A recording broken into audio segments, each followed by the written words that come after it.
Ladies and gents, just under 2 minutes. Lots to talk about tonight, guys. Stoked. Ready?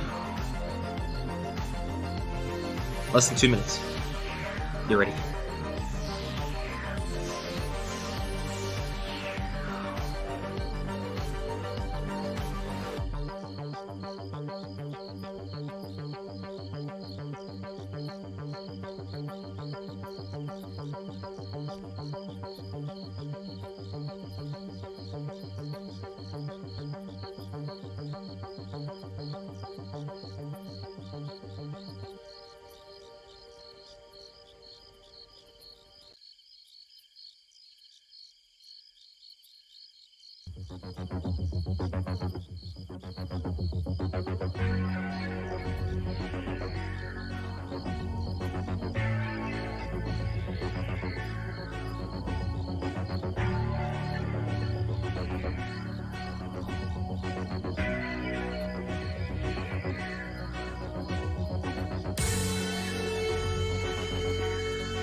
Ladies and gentlemen, guess what?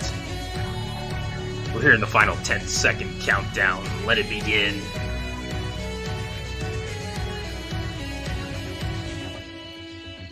Get some. Oh, you can't hear the music. Oh, cool. 0.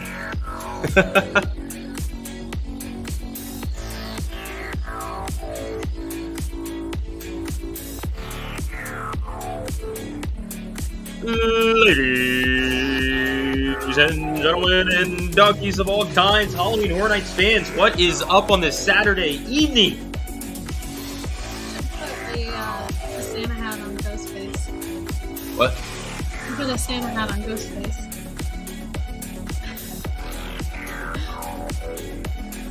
Or a Krampus hat. You hear me? Alright, let's bring the music down. No, Alright. You heard me, but I said, or a Krampus hat. A Krampus hat? I've never seen Krampus. I don't know, I feel like it's just like... It's just like Santa, right? Like Yeah. Santa hat? But you mean like the little like hoodie? Like, yeah. Yeah. Okay. Little hood with like horns. Maybe we can get something like that. Get some Christmas, Halloween vibes going on. But anyways, hey, what's up? Happy Saturday evening to all of you guys. November 11th here. A little earlier live stream than we normally do. Just a couple minutes. But the reason being is because we don't want to be up too late tonight. We got to be work early in the morning. And on top of that, tonight's live stream might be a long one. We are looking back at this past HHN 2023 season. Steph and I are going to talk about all of Orlando. We're going to talk about our Hollywood experience. We're going to just kind of go over all things, just take a journey through memory lane, if you will. And we're going to look at all that, talk about the things we love, things that we didn't like, things that were surprises to us, things that didn't really quite hit the mark on what we were expecting, things that could be improved on, and things that have us excited for the future, and some things that have me a little worried about the future. We'll go over all that. We also will be having the House of the Year fan voted award for tonight, as well as the Scare Zone of the Year award and the Halloween Hawaiian Nights, the first annual Halloween Hawaiian Nights winner will be announced tonight. We have the finalists. Steph and I went through. We picked out 3 finalists for tonight's live stream to be picked from, and you guys will vote on who shall win the first ever Halloween Hawaiian Nights for this year's 2023 season. So we got a lot we're going to be going over, and we'll kind of go in order. It's going to be sporadic. Tonight's live stream, we're going to be chatting a lot with you guys. A lot of polls going on tonight. All right, we're talking a lot. We have the brackets for the houses and the scare zones ready to go. There really is a lot to get to tonight, and we're in no rush. We're going to take our time, go over it. We're going to break down a lot of things into detail. The plan is to kind of have tonight be the closing chapter on the HHN 2023 season. I don't think we'll officially close that book, or that chapter, I should say, tonight. More than likely, there still will be things to discuss, of course, way down the future, but we may not be able to get to all of it tonight. So I don't want to officially say that tonight's a night that we kind of put it, close on the lid for the 2023 season, because I still think there are some pieces that we need to keep conversation going. But after tonight's live stream, the plan is to kind of, have our eyes set on the 2024 season. Speculation is getting ready to go underway. I know people are already speculating as it is. We've talked to a lot of people as is. I'm hearing a lot of word as it's going on, and I'm like, dang, already, pump the brakes, slow it down a little bit. We'll get to that in the meantime, But so we got a lot going on. So I hope you guys are doing good for this Saturday Eve. We got a lot to discuss. And Stephanie, well, what do you want to start off with? You want to kind of give your overall opinion on HHN and how you're feeling right now? Well, I don't know. That's a loaded question. Yeah, it is. Sorry. I feel like this year as a whole, I felt like it was a good year. I think it was better than the last 2 years overall, but still not quite back to where HHN was for 28 and 29. Brian always says, we'll be chasing the 28 and 29 high for forever. And I feel like it's not quite there yet, but I do think that this year overall was better than 30 and 31. It seems like the last few years they've been going back and forth between, and I don't think this is on purpose, but they're going back and forth between 1 year the houses are really strong and the scare zones are not. And then the next year the scare zones will be strong, but then the houses aren't. And I feel like this year it followed suit with the houses being really strong and the scare zones just weren't the strongest as a whole. And I feel like that makes me nervous for next year, that next year the scare zones are going to be really good, but then the houses won't be that great. But I have hope that it'll only keep getting better, because I feel like each year it has gotten better since 30. Yeah, it's I guess the way I look at this past year was I enjoyed it. I had a good time. There were a lot of positives to take from this past year, and I was happy with it, right? Because I was really worried about the logistics for this year's event, and this is something that I stated with you guys since the end of last year's event back in 2022. After HHN 31 wrapped up, I was saying I'm a little worried about the logistics for HHN this year. And to be honest, kudos to the team over there at Universal for making it worked out. They made it worked out. They had all of Kid Zone under construction. They had a lot going on with construction in the Minions land kind of area, even though they didn't really not even being able to use Minions. Yeah, they didn't even use that area and stuff. They made with what they had, and they made it work. I think, it was fluid. Opening weekend's a disaster when it comes to operational things. They kind of get it under their feet, 2 weeks or so. They start getting it all smoothed out. And by the end of the run, it was perfect. I want to say, the last 2 weeks of HHN was phenomenal. Everything was running smoothly. Operation was clean. The crowds weren't too crazy. And like I said, there's a lot to get into. We're going to be talking about a whole bunch of stuff. But the crowds weren't too bad. The weather was starting to actually be Halloween. It was fall for us. Which the last 2 days it's been summer again. Yeah. These past 2 days warmed up a lot. But hey, I'll take it for the end of HHN. I'll take that. I was happy to have that. So overall, I look back at this year and I'm it was successful. Merchandise, we enjoyed the merch. The park music, still it's not up there. I didn't really care for this year's park music too much. The scare zones, like Stephanie was saying, kind of on the lower end for me. Now, there were a couple of moments of enjoyment throughout the scare zones. Dark Zodiac had some good moments. Jungle of Doom had some good moments. Vamp, of course, great moments there. And then Shipyard 32 towards the end actually really surprised me. Like I started liking that scare zone towards the end of the run. Props to the scare actors there. They were really putting on a show for us when we were over there a couple of times. So props to them. And then the Oddfellows scare zone, I liked it. It's just like a logistic like area that I feel like is a downfall for them. But it was really cool having Oddfellow there. I wish they used the catwalk more than once, but I get why, because if he went back up there, everybody would be congesting the entrance to the park. So obviously they can't do that. And we never got to see the opening ceremony this year. Didn't. I realized we never watched opening ceremony.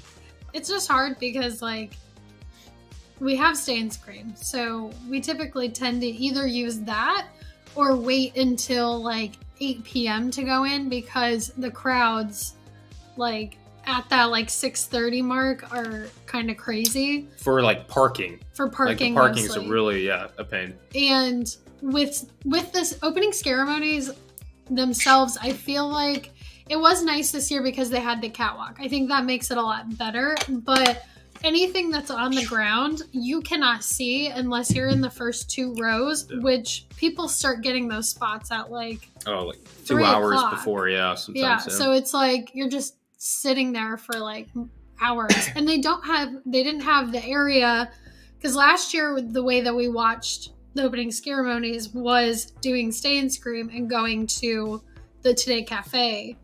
I think they had that this year. Did they have that this year? I think so. We never stayed up in the front, so I don't know. I think they had that this year. Or they did have that this year. But we just like we don't really care to do the opening ceremony unless like we have time for it. It's just like Steph was saying, we got to get to that spot like pretty early to see it. And being in Florida, especially earlier in the haunt season, it's hot. And we don't want to be sitting out in the sun. So later in the season, we could have done it. Like we could have done it, but there were other things that we just prioritized more. Like we wanted to go see some of the houses, especially like Stay and Scream. You can't beat Stay and Scream. Like getting ahead and like for instance, like the last day, actually like the last 2 days when we did Stay and Scream, we were doing Darkest Deal. Like it was like back to back to back nonstop. I value that than seeing the opening ceremony and being with all the guests. So I do think Javier mentioned like the HHN 30 ceremony was really good, and I do think that one we saw that one, and that one was definitely like worth it. But we didn't really have like too much interest in seeing like Oddfellow and stuff. And nothing against Oddfellow, just like when it comes to the ceremony, like I could watch it on YouTube. I could, the other content creators and other people have filmed that. I can go watch and be like, cool or whatever. But like going through the houses and like being able to get it, especially with our schedule, let's not dive too much into like our scheduling with that. But you're gonna say something. Yeah, I was just gonna say there were several things at the event that we were like, oh, we'll do that like next week, or we'll do that next month, and then we just like never really ended up doing, because it would come time to like go to the event and we would rather put our time into going through the houses, seeing the scare zones, all of that. So like we never actually went into the Peacock Bar.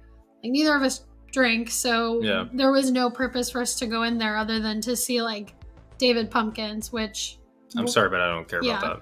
And then so Peacock Bar we didn't go at all. Like not one bit. We saw the Megans from a distance like 2 times, but never like fully sat there and watched their whole little dance and everything. And then the Death Eaters, I think we saw once. Yeah, we went by once. Brief. But we've seen the Death Eaters the last 2 years over in Islands. Yeah. So I don't know. Those are just like, there are some things that we're like we don't really need to see that. Yeah, they're lower on our list. Yeah. And every time we went, we're like, you never know when we're going to come back. So we always tried doing the things we really liked and enjoyed. That's just kind of how we did it. So, but yeah, I mean, overall the year, I enjoyed it. And I look back at it. I remember the very last night, closing up that night, I think it got to me a couple of times. I started getting emotional. I kid you not, I teared up a little bit just because, there's so much work and so much effort that goes into Halloween Horror Nights. Whether it's the creatives, the operations teams, the scare actors, the content creators, the fans, just everybody that's involved in the haunt community. And that even goes to say, outside of Horror Nights. That's all the other haunts and stuff like Sir Henry's, Hollow Scream, Petrified Forest, 13th Floor, and Knott's Berry. Like everything. Anything that does haunts, right? There's so much that goes into this season, and there's such a good, strong community around haunts and stuff that when it comes to it, it's kind of sad, because that last night, that last week, really, we were kind of saying our goodbyes. We tried doing everything we wanted to do one last time. We ran into a lot of people. And really, I should have started off the stream by saying, if we got to see you guys at the event, thank you for stopping by and saying hi to us. It's always one of our, how would I put it, like our most looked forward to thing when we go to the events, being able to see our viewers, but also the fans of HHN. It's really cool. So it started hitting me that last day. I would say the last week, but the last day really got to me because I'm like, man, we've been in the perspective of scare actors at the event. We've scare acted a couple times before. And that last night, I kept thinking to myself when we were leaving Darkest Deal and the first cast was coming off for cast change in the last night, the people in line for Darkest Deal and anybody walking by were like applauding. And I could just only imagine like I've been in that position and I know what it's like. And those people created friendships and stuff with other scare actors, with other, house ops, team leads, all this. A lot of people get to meet each other for the first time and friendships are built. I mean, Steph and I are a living proof of that, where, you get to meet some great people during this time of year. And it's kind of sad knowing that some of those nights are the last nights that you'll be seeing some of those people. So I'm look, hey, it's all sentimental. Hey, we're, that's the way I think. It's, we're wrapping it up, all right.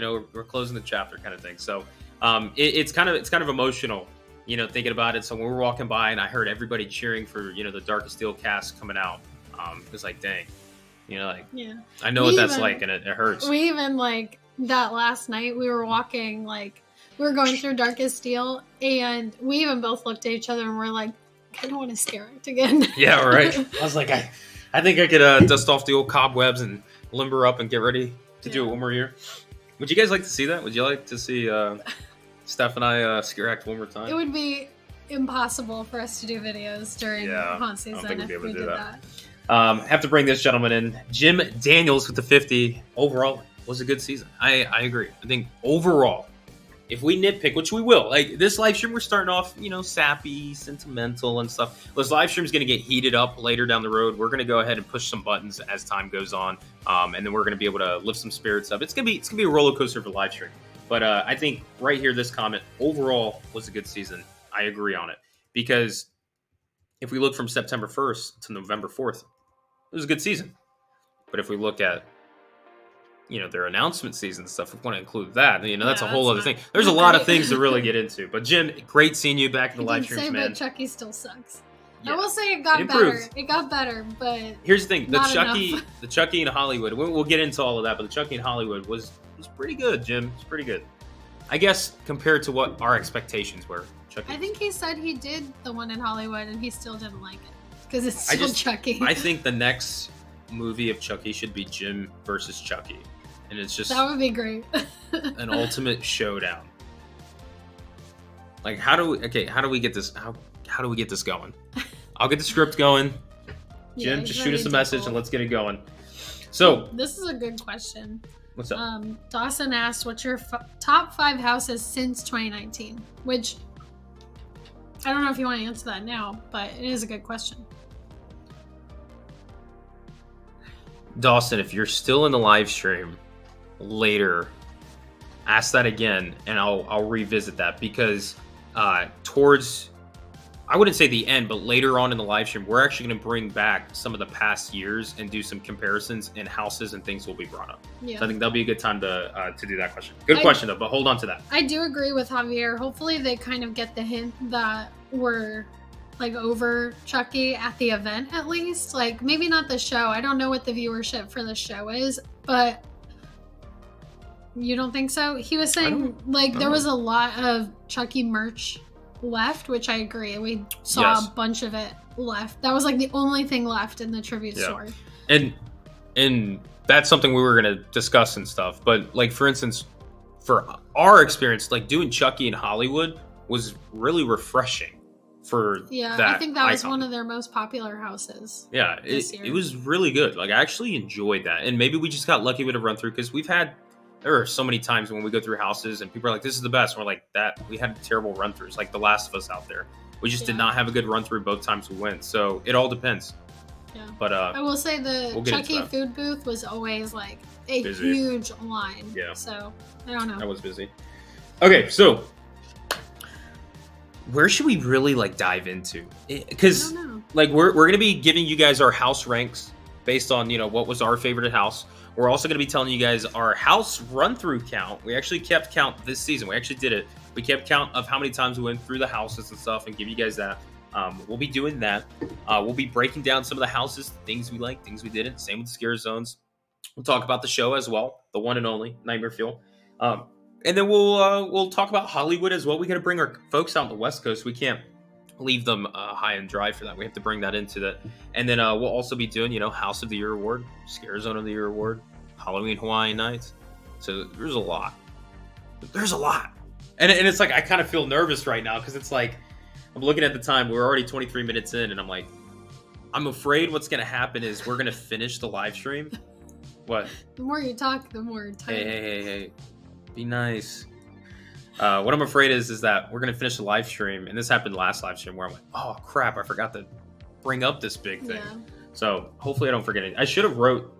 Usually I have something on the side, but I forgot. Well, then should we start with our house rankings and walkthrough count? Or do you want to start with the bracket? I think we save those. I feel like we need to like discuss like each individual thing of Horror Nights this season.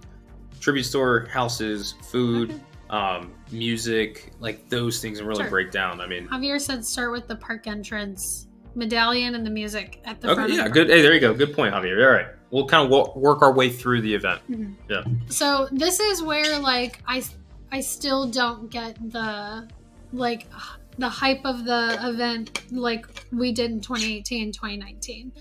The music, there was like one or two songs that were good, and then there were like a few songs that were just like kind of like weird. Like, what is that? Threw me off.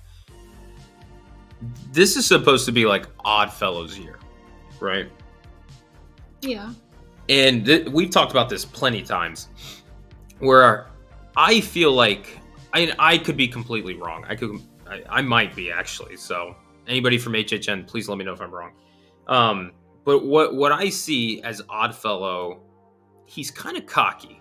He's confident, right? He's like, I'm immortal, do what I want. Nothing is going to stop me kind of thing, right? He's got that vibe to him. And he's also has a very business salesman-like persona to him, where his job when he's there at the event is to sell you. He's like, you want the taste of more. Come here. You want this, but it's really a trap. That's what it is, right? But he's luring in that aspect. Like he's good at that.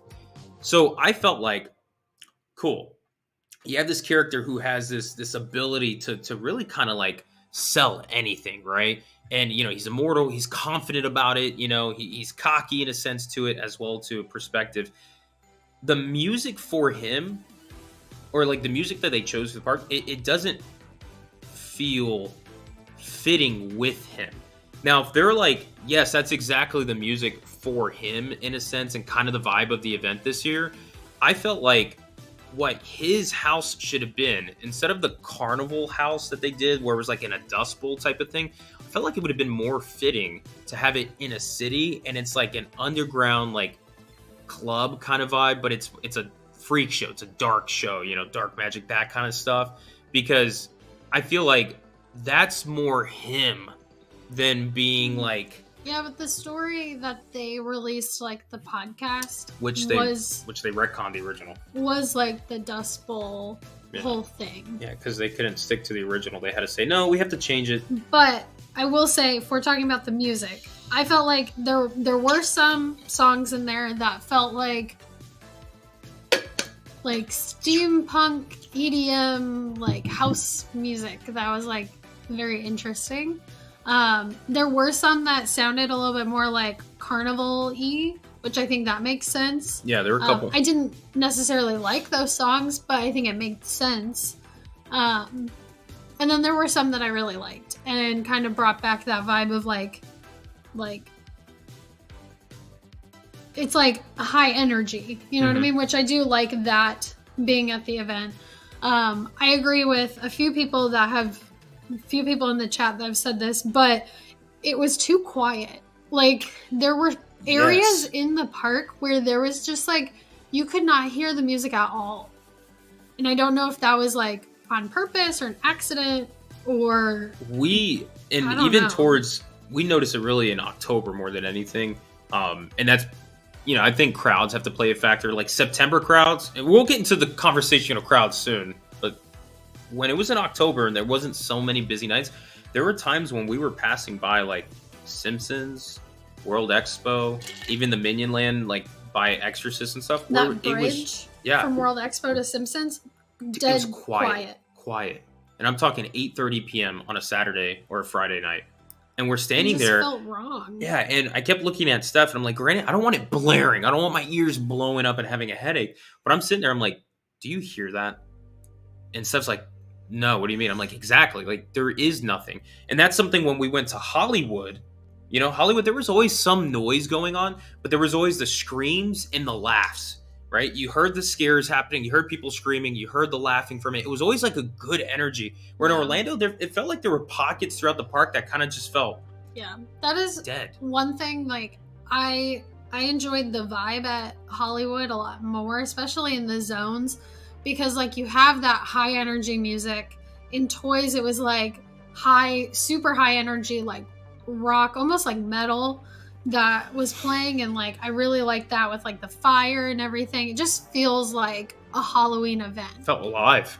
Whereas like I love the like theme of Vamp and like the whole theme of it, like it being at a concert and all of that, but it didn't feel like you were at a Halloween event. Like, and I get that that's not the goal of the theme, is to feel like you're at like a concert set in like 69, but it almost did that too well, because like I would walk through and not really feel like the high energy or like the scariness of it, I guess. And a big part of horror in general is the audio. Like you can see like a vampire, but if you have like happy music playing in the background, it's not going to be nearly as scary.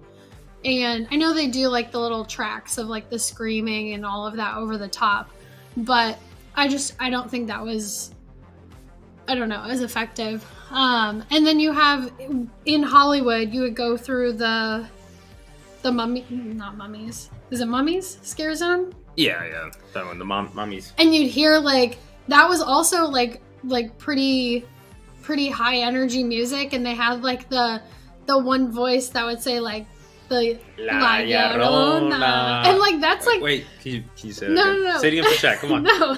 Do it just one time. And like that is, I feel like that like helps put you in that vibe.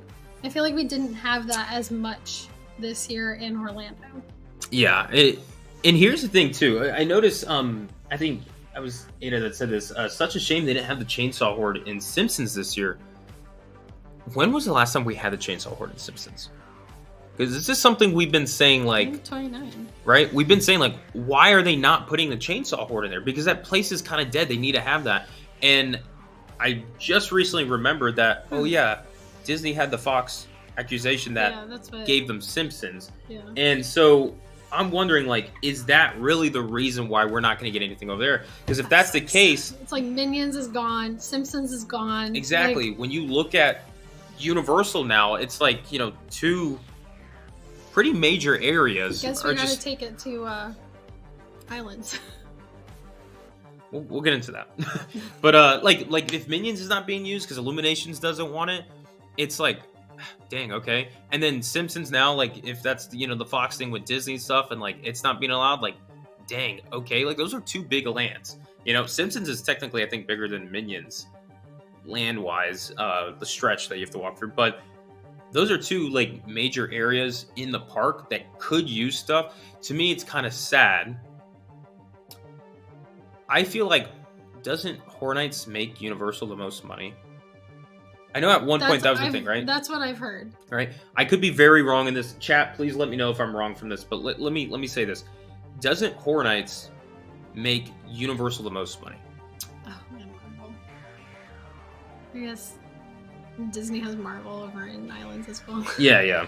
Which we can work our way around that. But anyways, if HHN like brings the most cash in for Universal, like for the whole year, the way I look at it is, why is Universal making decisions in that park that takes away from HHN?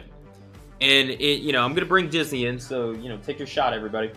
This is one of those things where it's like Disney has this mentality where they look at their departments that are failing financially, and they're like, let's put more money into those departments, which it's just a money pit. It just keeps losing money, right? Instead, they don't focus on their parks right now, which is making them more money than anything else. They're not investing back into the parks. And I'm worried that HHN and Universal right now is in this path where instead of investing into HHN, they're looking at cutting corners because they're like, it's making us money anyways. Let's invest into the parks and the day operations, which I get. We have Epic Universe on the way. I think Epic Universe is going to be, it's going to be phenomenal. I'm really looking forward to that. I do wonder if, because now Kid Zone is going to be DreamWorks, I wonder if DreamWorks will even let them put houses back there. That's another conversation to have. So I feel like they could still do it the way they have, even with DreamWorks there, because they can go through ET, just not like characters. Yeah. So when looking at like that whole perspective, like I'm worried that Universal is getting to a point where they're looking at these big IPs and they're putting them in their parks, and now they have to say, hey, can we do what we were? And they're like, no, we don't really want to be associated with that. It's kind of a bummer that they don't have that freedom to kind of go about it. So a little worried about that in the future. We'll kind of keep our eyes on that. But I just wanted to bring that up because overall, like those areas are just kind of dead. They're just kind of dead. And then to me, the main important thing of HHN is the atmosphere, and it's got to have high energy. It's got to be fun. It's got to be energetic. And when you go through those dead moments and it's getting late in the night and stuff, you've been there, for a while, you're kind of like, okay. Like we always look at each other in those spots. We look at each other all the time. We're like, you just want to go home? Because I'm not feeling it. Where like in Hollywood, we were so exhausted. It was like midnight, but Hollywood does have that whole area that you have to walk through, all of Harry Potter and then the back. Yeah, like but at least even going through like Hogwarts and stuff, you have the Death Eaters, and then when you go backstage, they have projections and music and all that stuff. Yeah. They're still trying to entertain you as much as they can. Yeah. Where in Orlando, I feel like they don't do that, like at all. Like music, nothing, right? Yeah. So I'm a little worried about it. I'm hoping that that's not going to cut corners on that, because I just feel like it's going to bring it down a bit. So it's like the motto of tonight's live stream, right? The theme is chasing that HHN 28 and 29 high. Yeah. That is kind of what it is. And I saw somebody ask if there was ever a like live musician on the stage in Vamp. And I feel like that was one thing, like the last Vamp that we have for 85, they had that whole stage show that was like on that stage, and then they'd come off into the crowd, and I feel like that was like, yes, it got a little bit of a crowd around the stage, but it was like it just made the atmosphere. And I feel like this stage that they had in Vamp was, if anything, this year just in the way. Yeah, like the stage was perfect. Concert. They didn't really use it. And I know some of the scare actors went up there and did a couple things, but there was no like performance. There was no show. There was no like music bit to it or sound bit that they had into it. No like choreography for it, which, I mean, props to the scare actors who were able to use it and did what they can. But even then, if you were 30 feet away, not even 20 feet away from it, you can't hear what's going on the stage. You couldn't hear the scare actors really like, like the vampires trying to do their hissing, the victim screaming and stuff. You can't really hear that. Yeah. With them having something like they did even last year, where they had the announcer go up there and he's like, You know, it's like, not the mayor. Like, Yeah. that's not from them vocally. That's a sound bit that they have in there that, you know, the scare actors learn to use. And it's something that goes through the whole scare zone. It enhances that. But instead, like, you're at this concert that's supposed to be a live concert, and you have this music constantly playing in a loop, but there is no performance going on. There is no show to add to that. So it's more of a vibe than anything, but I was really wishing that they utilized that stage more, because they had more opportunity to, but they didn't. Mm-hmm. So I'm a little bummed about that too. Yeah, that would have been cool. I also would have liked if the music was like, I don't know what legally they're allowed to do with you know, licensed music like that. I'm sure they have to get the licensing for all of that. And I don't know what they legally can do with it. But I would have liked if it was like maybe a little distorted, like the speakers were blown out or something. It just felt too, like, people are walking around going like, bum, bum, bum. Yeah. And I'm like, it's still like, fun. Like, it's fun. But if I'm okay with a scare zone being like that, if we can get another scare zone that's the complete opposite, where it's like, I'm a little worried about going through that. I want to go the long way around, right? Yeah. Like, then there's got to be balance, right? Vamp was great. Loved Vamp. It did win Scare Zone of the Year. And I think it deserved it. I do think it deserved it. Yeah. It just, like, there's something missing. Scary. Scare. But there's an element that creates that balance. Darkness. It's too, like... Person in me. Yeah. I feel like the event as a whole has gotten a little too sterile. Like, it's gotten almost like a little too theatrical, in my opinion. Good comment here from Mr. Disney King. Vamp 69 won Best Scare Zone by default. Good, but could have been better. Exactly. Agreed. I think this is probably... I love the Scare Zone, don't get me wrong. But I still think that this one... 85 to me was better, and I would say 55 was... If 55 was put in New York, 55 would have been way better than this one, but I still liked 55. I think 55 I liked better than 69. And, you know, like, it's still a great scare zone, but when you look at past years, you know, we talked 10, 15 years ago, and you see this kind of, like, those houses and scare zones still reign supreme. I know nostalgia plays into a factor, especially with me, and I'm a little biased with that. But when you see a slight decline in houses and scare zones, especially if they're like a sequel to previous ones, it's kind of like, to me, that should be some red flags that we should look into. Like, why is that the case? Why are we constantly hearing that from a lot of our feedback from guests? You know, what is the issue on that? And I think we need to look internally at that and say, like, you know, what was the formula we used? Did we change it at all? Or is it something we need to adapt and change now? Mm-hmm. And I think that's a conversation internally that should happen. See, and this is part of what I think. Like, what I was saying about it just not being, like, it seems a little too polished. Crystal and Andrew said, we were told that they had to have a safe walkway to Diagon for those that wanted to come strictly for Death Eaters. And, like, nothing too scary in that path. But it's like, if you're going to Horror Nights, like, why pay that much money just to go see the Death Eaters if you're, like, terrified of the rest of the event? And then you're gonna bring down the scare for everybody else who does actually want to be scared, for the people that just want to pay all that money to, which I guarantee is not a lot of people. No, see, and that's a very interesting conversation to have, because, you know, horror is very subjective to the individual. You know, like, what scares you may not scare me, and what scares me may not scare you, kind of thing.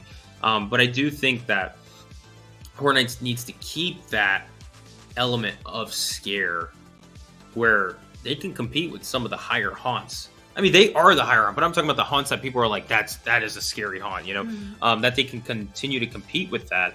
And people should know, like, hey, we're letting you know, like, anybody can come. Anybody. I'm going to say this now. If you're, like, 8 years old, you know, and your family's good with it, and you love horror, and you're all good, sure. I have nothing against that. That's for the family to discuss. Right? But it shouldn't be the sense where you should not expect it to be scary. You should know that, hey, this is going to be scary. But I don't think Horror Nights is living to that statement. Yeah. I don't think that's the case. And I think part of it as well is not necessarily like they don't want it to be scary. Like they're afraid that people are going to be too scared. I think, you know, they have to make it somewhat like okay for the general audience. It's not going to be like an extreme haunt, of course. But I think one of the issues that they have is that they're more focused on making sure that everything is safe and making sure that they cover their butts if like somebody gets like accidentally like hit and then goes and complains. Like what we've heard from scare actors is that they're being told like you can't like chase after people, you can't like you have to do your one scare and then leave. Like you can't stay on that person. Like the stilt walkers aren't allowed to like do anything more than just walk. Yeah, do anything. So I just feel like there's a lot of like them trying to be safe, and in turn it has made it way less scary. And I mean, I understand them wanting to be safe. They don't want a lawsuit on their hands. Yeah. But I mean, you want to make sure everybody's okay. Like, obviously, yeah. But I think that's part of the problem. That's a very interesting conversation that I think, you know, a lot of people have their opinions on it. And, you know, the only people that's going to know is Universal. They have their own reasons for it. But I think it's good to have a conversation about it and just kind of bring it up. And everybody needs to have an open mind when diving into that conversation. We're not going to get into it too much in tonight's live stream because we have so much more going on. But that is something that I think, you know, maybe down the road, we'll bring that back up in a live stream to talk about to you guys or in a podcast. Yeah, we're getting a podcast going soon. And just kind of open the conversations. And it's one of those things where we're going to start the conversation. We're going to have it out there. But I don't want to see a damn thing from anybody like fighting and arguing with other people. This is called an open conversation. We're trying to figure out how to make it the best for everybody. That's what we want. There's got to be good scares, and there's got to be areas that's not, you know, crazy or anything. So that'll be an interesting conversation to have down the road. But let's get away from that, and let's get back into where we were with the front entrance and stuff. You know, we talked about the ceremony, the opening ceremony. We talked about the music and stuff. And then we have something that we've never really had before, and that's that scare zone right in the front.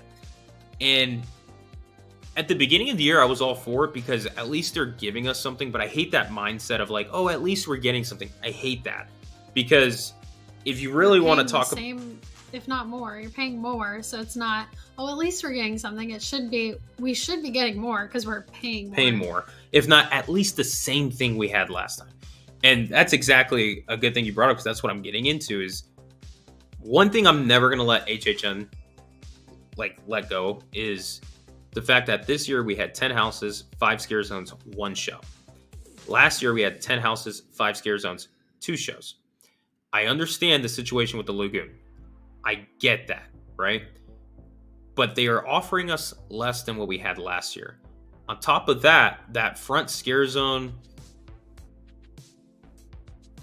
you know, it really felt like it was, I'm going to use the word spread out, right? And I don't know why, even the one that we had before in past years in that area just kind of feels like that, but it feels like they're putting less and less into it. That whole like catwalk they had, really cool. The little like thing that Oddfellow got to do is a little sideshow, really cool. I like them using that, but I feel like there could have been more than those just random suitcases and things and stuff. There should have been more, right? More scare actors. I feel like there's always, for some reason, in the front entrance, there's always a lack in scare actors every time we go through. They need to put a little bit more. I understand crowd controls and stuff like that, but your scare actors, they're great at what they do. They'll make it work. So I feel like there's always a lack there, but it's one of those things where it's like, I feel like that was less than what we got with the, you know, Pumpkin Lord scare zone we had at the beginning. Horrors, traditions of horrors. Horrors of Halloween, right? Horrors of Halloween? Yeah, right? Horrors of Halloween. I felt like it was less than that one last year. And, you know, we had less than a show. I felt like the food booths were less this year than last year. I felt like we got less than we did in previous years. So when I look at it as in, you know, these options and things like that, I feel like I had less options this year than I did the year before, but I'm paying more. And it's not like a little bit more, I'm paying significantly more. Yeah. And so it's one of those things where I'll never let HHN forget about that. But it's like, if we're getting less, the pricing really should not change much. It shouldn't. The only issue is there's so many people. It's like I think part of the, hope for increasing the prices, maybe like weeding some people out and lowering the crowds, but that obviously isn't happening. And I think if the price were to go down, it would just make it even more crowded, which nobody wants. Yeah. But I know we were talking about the like entrance and the music and everything, and we didn't really talk about our thoughts on the medallion. I know you liked medallion. I liked the medallion. I really did. I thought it's like, I thought it was boring. But see, to me, it's one of those things from like a creative perspective. It's like, what more can you do, right? I will say, I was really hoping that the little like the stuff on the outside, we agree, or on the background, like at night would like light black up green or something. I agree. I like the medallion, but I really was hoping, and we agreed on this, that the symbol, like the Oddfellows symbol on it and the whole like zodiac signs, all that would like illuminate green and stuff. And not the whole time, but maybe when Oddfellow does his thing throughout the park and everything started glowing green, like that illuminates and stuff. There should have been some interactive element with that. Because at some points it didn't look like anything. It looked like just a black medallion with Halloween Horror Nights on it. So I felt like if they added that could have been a really cool addition and touch to it. And here's what I'm going to say. That front entrance, there is nothing better than seeing the Universal Arches with the Halloween Horror Nights medallion and the banners up. There really isn't anything better. Christmas comes at a close second, but nothing else compares. They had an opportunity, and I don't think I've ever discussed this with anybody, but they had an opportunity where, when you go through Jungle of Doom, and he's like, immortality, everything turns green, right? When you're in Vamp 69, there's a big illumination of green. When you're in the Oddfellows little scare zone, he's talking, there's lights of green and stuff. Why didn't they have that in the arches? Because they had him whistling, his little whistle and stuff. Why didn't they do something where it's like you hear something ominous, like the music kind of cuts, ominous music starts playing, everything glows green, and then it goes back to normal. Like, oh, no, carry on. Where it's like operation, people are always like, oh, we didn't see anything, but you as the guest, you're like, yeah, what was that? That was a little weird. Like, they should have had something built into the entrance like that. Could have added more. Yeah, I also agree. Javier said, I hope we get something other than a medallion. And when you were mentioning holiday, I was thinking like for holiday they put up the garland and the lights and everything, and it's like, I know we get the little signs that say like which houses and stuff, but I wish there was just something a little more. And I know they used to do this in years past where they had like branches going up the arch and everything. I mean, they even put like the theater ticket booth for one of the years out in the front. Yeah. They had the medallion was a screen that used to play, and it's like, it feels to me kind of like, and I'm gonna bring up Disney, but it feels to me kind of like what Disney is doing with the Christmas castle this year and last year, doing like the projections instead of the actual lights. It's like, yes, that the practical stuff does take more work, which means it takes more money because you have to pay somebody to do that cost work. Of labor and production, yeah. But it's so much more effective than just like a projection of lights and you could have the projection of lights and a like something else on the arch. I know this is not HHM, but going with that castle talk, like they do these projections, and when you get closer, it just looks cheap. It doesn't look good at all. And I know that it's a split thing. A lot of people love like what is it? They call the dream lights, the castle lights or whatever, right? Mm-hmm. Like I like it. Steph is somebody who doesn't, but I'm like, why not put like the garland, like traditional Christmas garland and reds and bows around the castle turrets and some just little lights in there. And just like decorate it like it's a Christmas tree, but like very like simple. Don't get us started on Disney. Anyways, but I did see a comment that I wanted to bring up because I thought it was a really good one, and now I lost it. The one where Tyler said, "I missed 2019 walk into the park." Was so cool. Yes, that one. But really, I mean, that wasn't it. But I agree. It Here, hold was up. from Blip. That gets to go on the screen. It was from Blip, and more rides need to be open to eat up the crowds. You can entice people to go on them with Halloween overlays, like the Treehouse of Horror for The Simpsons, for example. I think like Halloween overlays on the rides would help so much with the crowds, because locals are going to be like, well, we have to do that because this is the only time we can see it like that. Like, that's how it is for any ride that has an overlay. Yeah. Like, it might bring in more people. I was gonna say, would that make it busier too? Bigger draw. But it also would like potentially take some of the crowd away from the houses, because a lot of locals that are going, like, we don't typically go on the rides because we're like, we can do that next week when the event's over, and we can't go through the houses. But if they were to do a Halloween overlay, we might go on the rides a lot more, and that would take away from when we would normally be in line for the houses. So I think that is a good idea. But again, that's just more money. They might not have the budget even for. Theme Shot said Mummy in the Dark. Easy stuff. Yeah. Cut off all the show lights. Yeah, like how they do with Space Mountain. Yeah, and just have like the music, maybe do a different score for it, and it's just completely pitch black.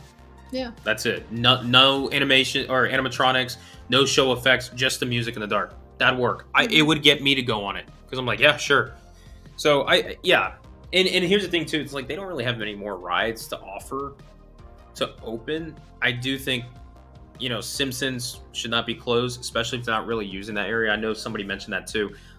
They should use Simpsons in that, and I like the idea of maybe not all the rides, but Mummy doing that just in the dark could be a cool little overlay. Have Simpsons, if they can do Treehouse of Horror, like that could be cool, But yeah, that'd be really neat. Crystal and Andrew have a good point. We've always said we don't know why they don't do horror makeup during HHN, and it would be really cool to have like a more intense horror makeup that's like not for kids. That would be really cool. So we talked about that. I think we talked about it this past summer. If not, we even talked about it last year. If you guys remember, we actually talked about like what more shows could they bring to the event, because in previous years, long ago, they used to do more than one show, more than 2, 3, 4 shows, right? They used to do a lot of shows. And I think horror makeup would be a great location, especially, if they wanted to do something where it's like you get to meet people who work on the event. And they have that show where it's kind of like an interview kind of thing. And it's like limited shows, just like Nightmare Fuel, right? You only had 4 shows, right? They could do something along the lines where there's only 3 shows for the night, right? You got one at 8 o'clock, you got one at 9:15, you got one at 10:30, and then you got one at 11:45. And then like, that's kind of it. And they can have some points where they have special guests come on these shows and stuff. And it's kind of like one-on-one moments. Of course, it's a smaller stadium and it would bring a lot of people into it, but that's just the case, right? And we can work out the logistics on that, but horror makeup show would be really cool to have something where instead of it's just horror makeup, it's all about Halloween Horror Nights. The background of some of the characters, and they could even put on the screens like some video footage of them, maybe, setting up some of the scare actors and showing the process of them creating one of their icons and kind of talking about that. Because there's a lot of fans of HHN, and there's a lot of guests who go to HHN who don't know all that stuff, and people who might think that's like really cool. People who are also not into being scared, but like horror, like somebody like me, right? I'm not really a person who cares to be scared, but I like the horror genre and stuff. That would be a show that I think would be really cool, especially people who want to know more about how Horror Nights operates behind the scenes.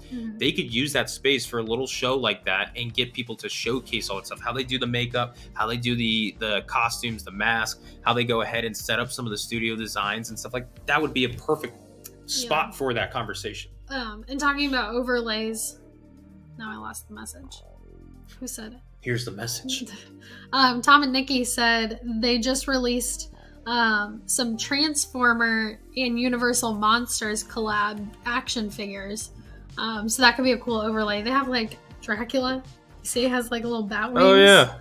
And then they have that's kind of cool. Frankenstein. He has this little Like, could you imagine if we had Transformers change from Transformers into like a classic monsters simulation ride? I know we're getting Epic Universe, I know that, but I'm talking about enhancing Horror Nights only. Yeah, I mean, they just have to change the screens. And the audio and the music. Oh, yeah, Yeah, that's there's a true. lot to it. It's not cheap. But that would be really cool. And that's to me what like that's what wins the fans over. Where Hornets like, we don't care. Yeah, I know it costs money, but here you guys are paying a lot. We're gonna give you something really cool that only we can do because And every other company. I do agree with what Crystal and Andrew said though, that it likely will be a little while until we see like a lot more money being put into HHN because of Epic. Yeah. Like they're just. Now I know That's where a Disney. lot of I their think stuff is I don't know if going. this was confirmed or it's the conversation, but I know Disney's trying to buy out the parts of Hulu that Universal Comcast owns, and it was like $8 billion or something. I don't know if that was like fully confirmed. If somebody knows that, but if that's the case, that's money that's going to be going into Universal to help fund like Epic and kind of the other projects that they have, which would be really good news for Universal. What is it, Comcast? Because that's like a Yeah, big umbrella. But see, Comcast, they know that Universal Parks and destinations and all that stuff is doing really well. And if they have the right mindset, you put money what's doing well to keep it going. Yeah. So I'm hoping that But they their keep that movies are going. doing really well too. They are. That's true. And the movie's making a lot of money, and it's gonna come back to them for the media. Yeah, Universal. Hey, you're doing good. I know. You're doing great, sweetie. I know. Listen, I know. I talk a lot of crap here and there, and I like to bash on you guys, but it's only because we know you have such great potential. You're just the baby. You're growing. You got so much more coming. It's because we love you. That's why we want you to shine like you are right now. So. Oh yeah, this is a good idea too. Blip said, switch Fast and Furious to like Dragula or something. That would Rob be Zombie's cool. Dragula. But then I feel like you have to get Fast and Furious. Like, do they own That's that? Universal, Is that yeah. Universal? Yeah, then they can do whatever they want with it. Or just get rid of Fast and Furious. Make it Dragula all the time. That would be cool. Like just a Rob Zombie Dragula ride. And it's a slow moving ride in the beginning. And you see it's like horror themed elements, and then it becomes like crazy, the music, and then cool. I'm down. Ooh. Sure. These are some good speculations for next year's IPs, which we will keep in our back pocket. Yes. For another video. Yeah, well, we're saving specs But I do like for those. coming videos and stuff. I do like those. I want to make sure we details. talk about this past season and all. I know a lot of people are ready to get into the next year, and we're with you on that, but we got to give a final salute to this past season. Okay, so we talked about We were at the front entrance, the music, the medallions, overall vibe. kind of the vibe and stuff, how we felt and all. food. Is there anything else though that we should get into? Like, tribute store. Like, hey, tribute store, phenomenal. Yeah, that was Beautiful awesome. And tribute so store. happy that it was in New York. Yeah, that was a win. When they announced that and confirmed it, dude, tribute store, amazing. Oh my gosh. The people who are in charge of the tribute store, like, you guys don't fail. Oh, it's amazing every year. For Hornets, you don't fail. And Which one wasn't good? the Mardi Gras one in Hollywood. Oh, yeah, Mardi Gras. That wasn't the best. Sorry, but that wasn't great. I But think like, it was their first time with that location. Yeah, They were yeah. figuring it out. I'll cut you slack. I'm sorry, cut you slack. But I mean, really, 'cause like the Jurassic Park one was good. that one was great. But just specifically talking about Horror Nights, the tribute store team just never fails. Like, I would love to go on a dinner date with the people from the tribute store who create that and just let them talk. I don't even want to say anything. I just want them to talk. Yeah, Because this year's tribute store, remarkable. Yeah, that black and It's white amazing. room, the Boris Schuster room, amazing. With the I gotta be careful with this. like, there's the one door that has like their names on it, and you see somebody come up and like wipe it off. Like, so cool. That's going above and beyond. Like, it's just the store. Why the hell, Universal, are you putting all that into a store? That's why I love you. It's because they're just like, it's what we do. That's us. That's our brand, Like, yeah, we're going to make our store pretty badass. And they do. And it's really good. And I loved it. That Boris Schuster section was fantastic. It still has me raising an eyebrow whether or not they're listening to our short stories thing, because when we walked in there, I was like, that's weird. That's in my script. So a little weird, but I loved it. Loved it. Tribute store, fantastic. Great minds think alike. Dude, I would say Tribute store was better than the event itself, because overall it was perfect. Other than that, though, we talk about you want to talk about food? Let's get into food then. What did you guys think of the food for this year? I thought it was good. I feel like the food just keeps getting better as well. I will say I do miss the haunted horseshoe. That was amazing. I miss the little brisket sandwich. I missed the No Chance in Hell. Was really thinking they were going to bring that back. They did not. They brought those confetti battered Oreos. I did not get them at all this year until the last night was the last food item I got, and I bit into the first one. I went, damn, why did I wait on these? I forgot how good those were. But that cordyceps corn dog was amazing. You had the Hellfire Club. You liked it. Hellfire Club was good. It was good. Yeah. We didn't try any of the drinks, but we did hear that it was very mixed. Like there was the one that was really bad. Oh yeah, the Stellar Bar one. Yeah, we heard bad things about that one. But we tried the little snowball. Snowball was good. Snap. Okay, let's talk about all the food. Yeah, we had the poutine. We didn't do a food video this year. We apologize, guys. I am going through like a gut health thing, and I couldn't eat anything at HHN the whole last month. So that kind of sucked. But good thing I don't want to say that, but yeah. Good thing we ate plenty of it in September. Your fault. It's all my fault. We'll blame you. But so yeah, let's talk about the going in line from food booths. So Stellar Bar, right? I got the club, Hellfire Club. It was good. That's all I'm gonna really have to say. It was good.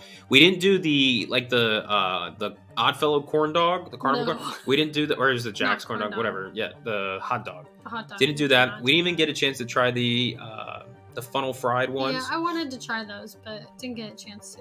Yeah, didn't get the chance to try that. Then the Stellar Bar, I just did the club. Then Surfer Boy Pizza. Oh my god, I didn't try the Reese's one at all. No, we didn't try that. We didn't do anything from Surfer Boy. By the time we thought about it, I couldn't because we were saving it.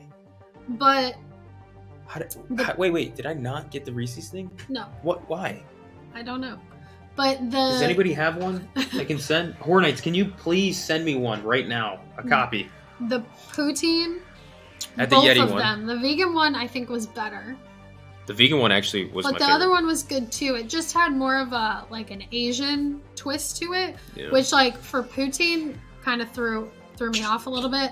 But the vegan one was more like barbecue, which is more along the lines of what I think of with poutine. So that one was really good. The cheese and the meat in the vegan one tasted just like meat and cheese. That vegan one slapped. It was really good. Their vegan food has been really good the last few years. I can't complain about it. The Sambusa coffin, they changed it a little bit this year, and it wasn't black beans. It was good. Sweet potatoes, but still very good. I liked last year's better though. The one thing I did try that I did not like, that I think you were so on it, was the stuffed pretzels. It was just dry. Yeah, it was dry. Normal, that wasn't great. Theme park pretzel was just really dry. The skull pizza. The pizza skull? Skull pizza skulls. Skull that was pizza. Good. That was good. I enjoyed that. They actually were pretty fresh every time we got them. And then the snowball you said from Yeti, that was good. I thought it was going to be warm. I don't know why. But those were cool. Those were good. Q2 said Yuri's favorite was the best dessert they've had at the event. Damn. Dang. Thanks. Okay, can we call Universal and make that happen? Can I just have... Yeah. I'll pay. Whatever. Just name your price. I want to try it. I'm pissed I did not get to do that. Dang, I'm an idiot. Why did I not try that? I don't know. I think every day we went there, I said, I got to get this. And then we just didn't. Brian has to get Reese's. Yeah. All right. Anyway, we did the cordyceps corn dog. Brian loved it. Dude, I spent a lot on that. I took 4 bites and then my stomach hurt. So it's just too much friedness for me. It was heavy. But it tasted really good. I just couldn't eat the whole thing. How many times did I get that corn dog? At least 10. I want to argue more. I think it was 15 just for myself, not including the ones that I got you that you didn't finish that I finished for you. Yeah. So we're looking 15 to 20 cordyceps corn dogs for Brian. Yeah. Which is a lot. I don't want to think about how much I spent on that. We didn't try the twisted tater. That was the same every year. I had one twisted tater this year. It was opening night because it was the only food that we could get while it was downpouring. Mm-hmm. It was fine, but The twisted taters, I'm always like, they're fine. I just would rather have like a thick, like soft potato than like. What time is it? A crunchy one. 9 o'clock. So that's just me. Epcot fireworks are going off. But then working our way around the park, we didn't try anything at Chucky. Oh, Last of Us booth. Yeah. We did the ravioli. Oh, we did? Oh, you're talking about that one. Not the one. Oh, yeah, I'm sorry. The other one, yeah, in Sting Alley. We did the ravioli and the ration bar. Ration bar was good. Both were really good. Yeah, they were good. We only got them once. Yeah, the line was just too long. Yeah, it just spent a lot of money on the corn dog that I was like, I need to stop. So that too. But then the Chucky booth, we didn't get anything. We didn't do the Chucky booth. The line was always way too long. Yeah. Then they took down the Monsters food booth little spot. Just made a bar. And they brought it back, and it was just like a bar. So nothing from there. And then the one that's over towards Kids Zone, they had a food truck. We didn't get anything there. Nothing really sounded good to us. No. So we didn't get anything there. And the one in the pets area, that's where you got Twisted Tater. Twisted Tater. It was just a bar and Twisted Taters. Yeah, that's all it was. And then, we had our pizza fries. I don't think we got any from Kids Zone. We got it from Louie's. Yeah. And the one that I had recently from Louie's was good. Fan-freaking-tastic. The we first actually one we had was good too. We got that with Picks by Paige, which, if you guys know on Instagram, she posted. We did a little photo shoot, guys. Like, we smiled and kissed. And very different for us. But it was a lot of fun and stuff. Go check her out, by the way. Instagram. Love her work. It's great. Picks by Paige. But that's when that pizza fries I got that night was really good. I don't know if I was really hungry, and it was really cold that night. Was very cold. And I needed something warm, but that was good. Pizza fries that night, great. And then they had the I keep calling it the Weekend Bar. It's not the Weekend Bar anymore. Nicole said that the peanut butter pie from Costco is comparable to Ari's favorite. So we'll have to do that because we do have a Costco membership. What time they close? Oh, they're closed now. Dang it. Dang it. Tomorrow. I feel like Chunk from Goonies. She did say it's seasonal, so we'll have to see if they have them. Okay. But I want Yuri's favorite. Yeah. Who's the actor that plays Yuri in Stranger Things? I'm going to call him directly and say, hey, can you make this? He's probably going to be like, what? What are you He'll probably know who I am. Oh, I can't do his accent, but oh, Brian, yes, of course, you idiot. How did you not try it? Javier said Costco pumpkin pie is great. Yes. Did we mention that last check-in? I think I did, yeah. The last time we checked in on you guys, or you guys checked in on us. That's work. Yeah. Last live stream. Anyway. We're doing great.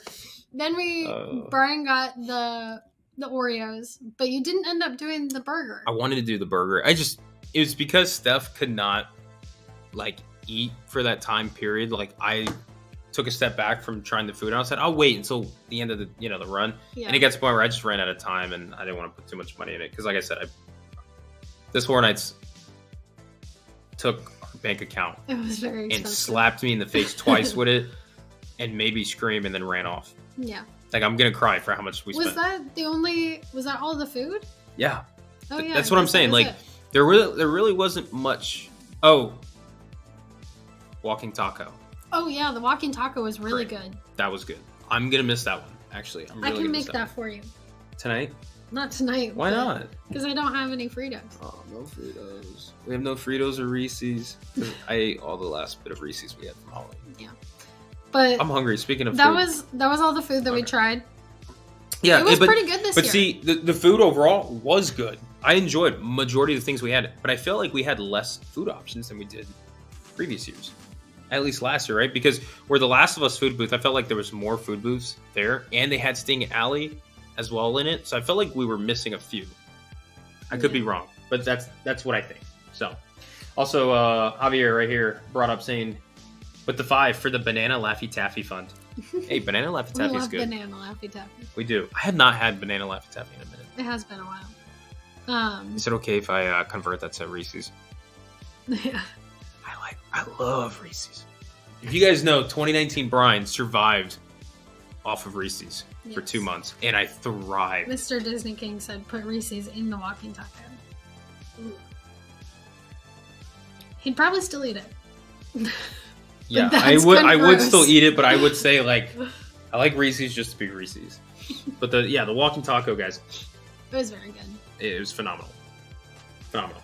So, And Javier, thanks for the 5, by the way. My like biggest thing with walking tacos is I feel like the beef is always like, some places they use like sloppy Joe meat instead of like taco meat. Yeah, like, and I do not like that. So I like that they used taco meat, and I liked that it was like it tasted really fresh. Like it didn't feel like the meat had been like dried out, like sitting or anything like that. Yeah. And they gave you a decent portion for it. The portion was decent. And I like that you could tell them like what you wanted on it. Like a lot of people were giving like modifications, and they would do that. But I will say this too, and I only realized this on the last night.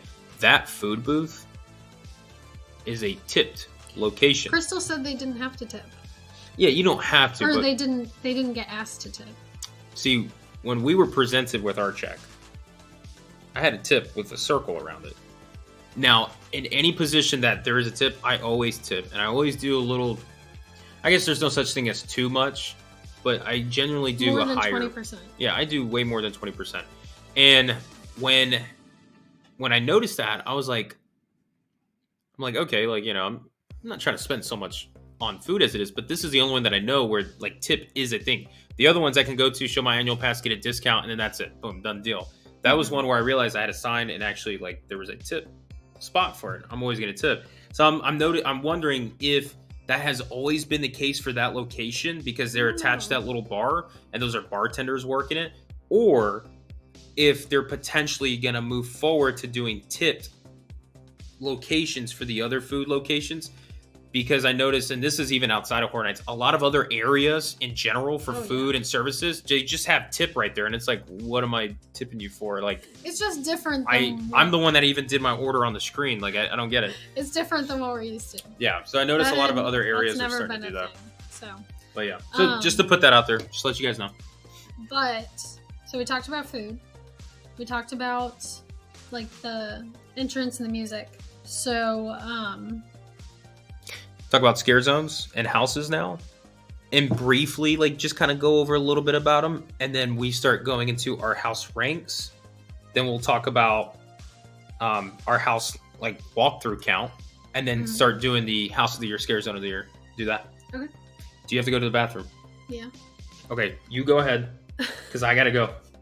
And I realize we don't have any like intermission. Oh, yeah. Mr. Disney King had asked before like about Oddfellow kind of being like the icon and like the future that you can talk about that. I'm gonna save that one. Okay. Well, because we have a theory video. If you guys remember, we have a big theory video that we have where a lot of it's going to be discussed. A lot of the icons are going to be involved. A lot of past years and future years are going to be in this video. It's going to be a big one. It's something that we want to take our time with. We were going to have it originally back in August, like late July, early August. And we just kind of ran out of time with getting the house and everything. It really delayed a lot of our production. But that video, I was like, I don't want to rush it. I want to take our time and present to you guys something really cool. I think it's really cool. So that I'll kind of get into with it. And then that'll even lead up into more spec years and stuff, or speculation for this coming year. So we'll save that. It's a good question, though. But we'll save that. So, but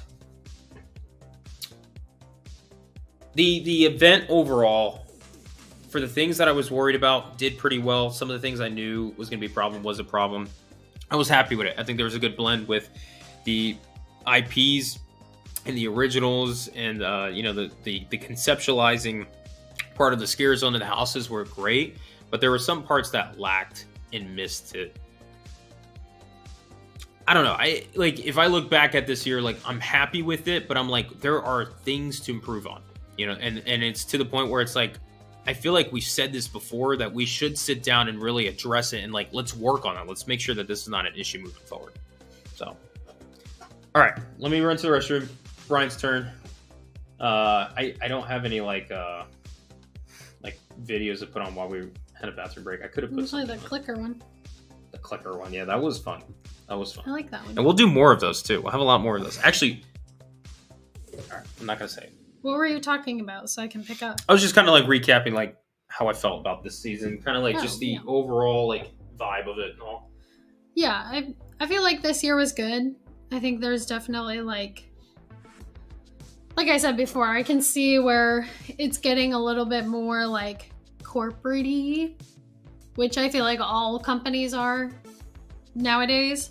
So it's not like entirely a surprise. But I think one of the biggest things that did surprise us was going out to Hollywood and seeing how they're not that way, how things are still very like, you know, in your face and raw, and like even just going through Holidays in Hell, the first time we walked through, I remember like turning around looking at Brian and being like, I'm actually kind of freaked out because like just the imagery in that house is like very like dark and scary.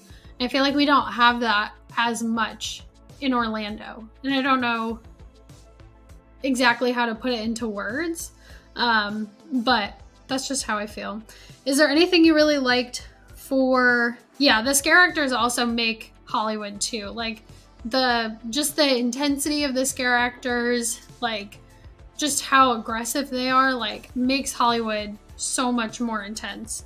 But is there anything you really liked for this year's event that Brian did not, or vice versa? Truthfully, we're pretty much on the same page with everything. Steph and I are, even though there are a lot of things we kind of butt heads with when it comes to like experiences that we go through, we usually are always like on the same level. Like we're usually like one mind when it comes to that. I mean, I'm trying to think of something that, I don't know. I feel like you and I are kind of the same when it comes to that, which works very well for us. Like I said, we do argue a lot and we butt heads about other things and stuff. But when it's like something we're experiencing, we're always like, love this, hated this. We shake hands. We're like, perfect. Like we're kind of on it. We agree on a lot when it comes to like, even when we do our house rankings, like throughout the year, anytime we did house rankings together, like they were pretty much like, we're always pretty like, much kind of on spot on. There were like a few. Yeah. But even like our anticipated list, it's around the same, but then you have personal preferences that'll show. But then when we go through the event, we have our ranking list, which we'll actually get into that here in a second. You're going to see like we're agreed on across the board. Same thing all throughout. So I don't think there was really anything that even like Jim Brian loved and I didn't like. I know you guys were talking about Hollywood for a second. Even Jim said the scare actors make Hollywood. The smells were over the top. I agree.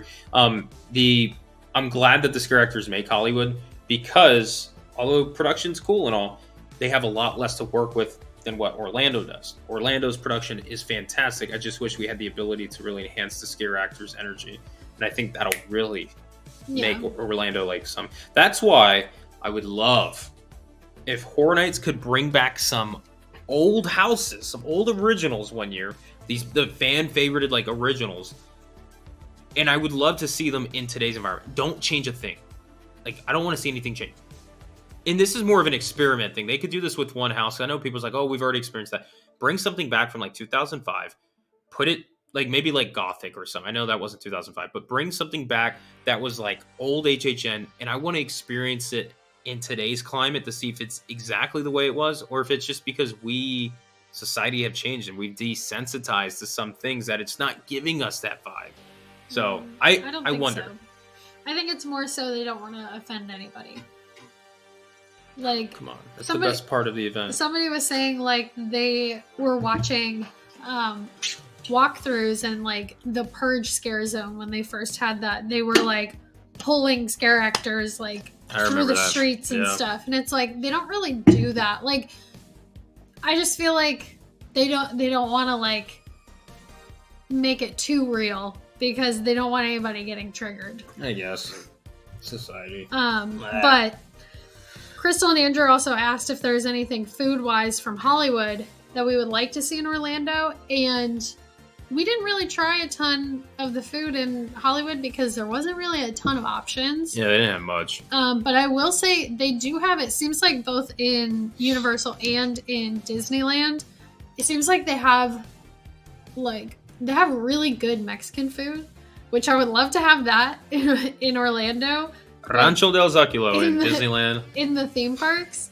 Because I mean, you can get that outside of the theme parks. Like Antojitos is pretty good. Antojitos is great, yeah. But inside the theme parks, you don't really have that. And also, I feel like both places that we went in Universal and in Disneyland that had Mexican food, it's like a big portion. Like you get a whole plate full. And I feel like you don't really get that like anywhere in the theme parks here in Orlando. So that's what I would say. But they didn't have a ton of options.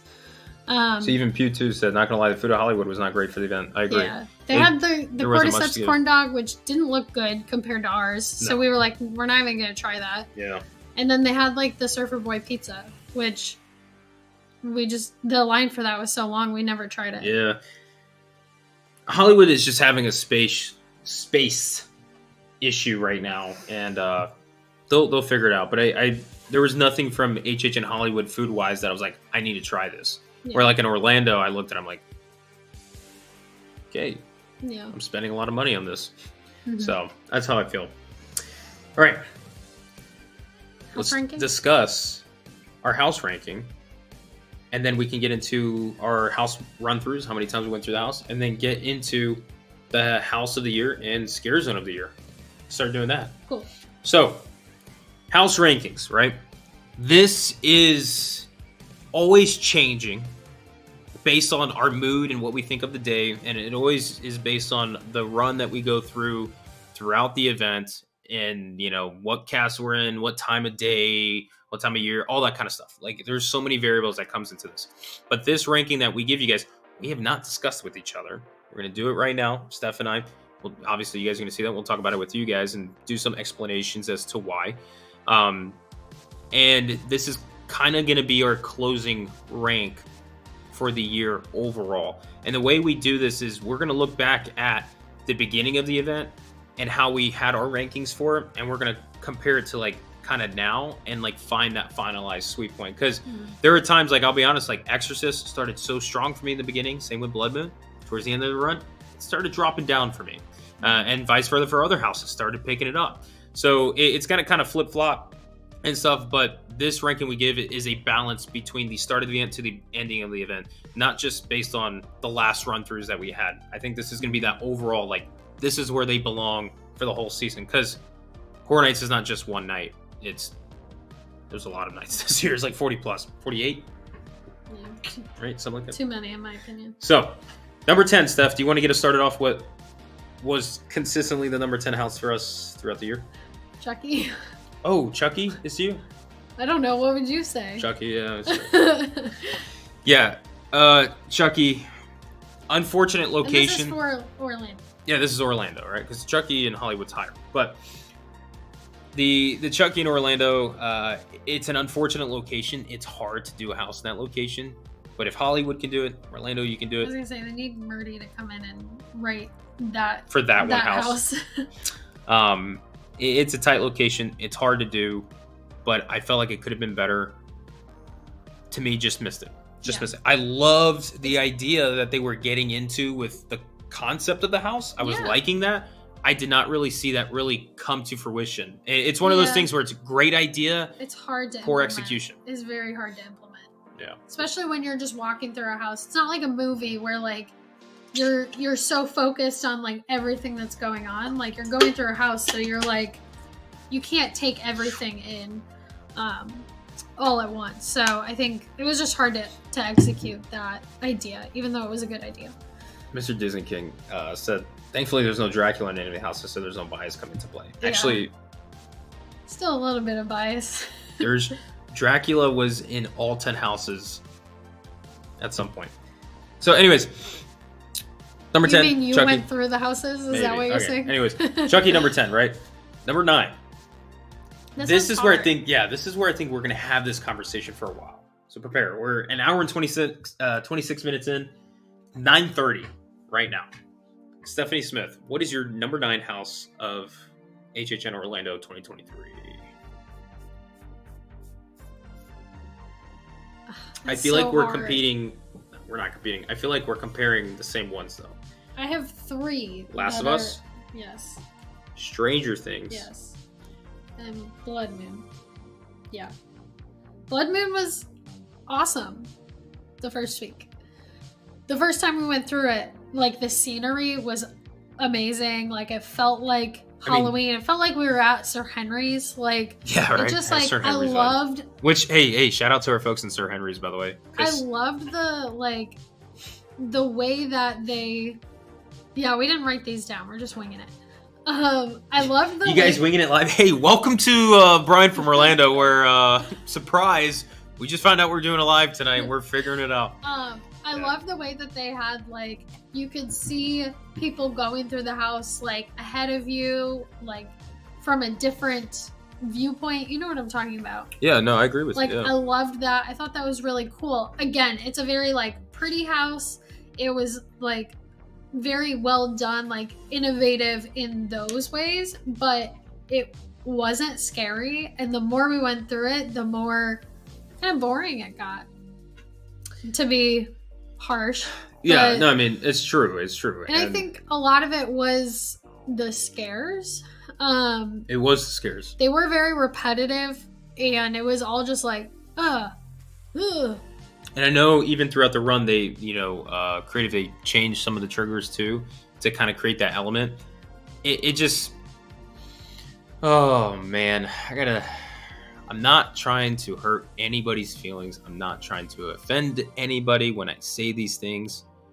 And I feel like I'm not saying that I have the right to, but it's because I have personal experience from being in such a position that it is a bummer to see some of the people performing when they are not even like trying. We've had a couple moments of like this in Blood Moon, where I see people just hit their trigger, but they don't come out. They're just standing there, just hitting the trigger.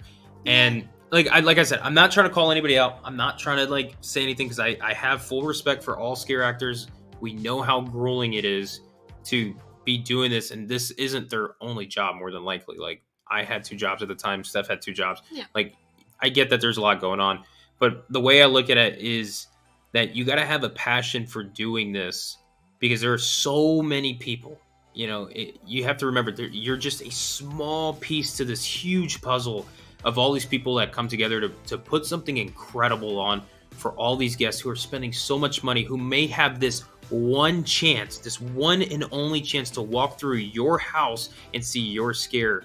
And that is like the mindset that I had when I was performing, was like, anybody that I'm seeing and that I'm scaring, this is the only time that not am I going to be able to scare from them, but that they're going to be able to see this character in this setting, in this environment, in this spot.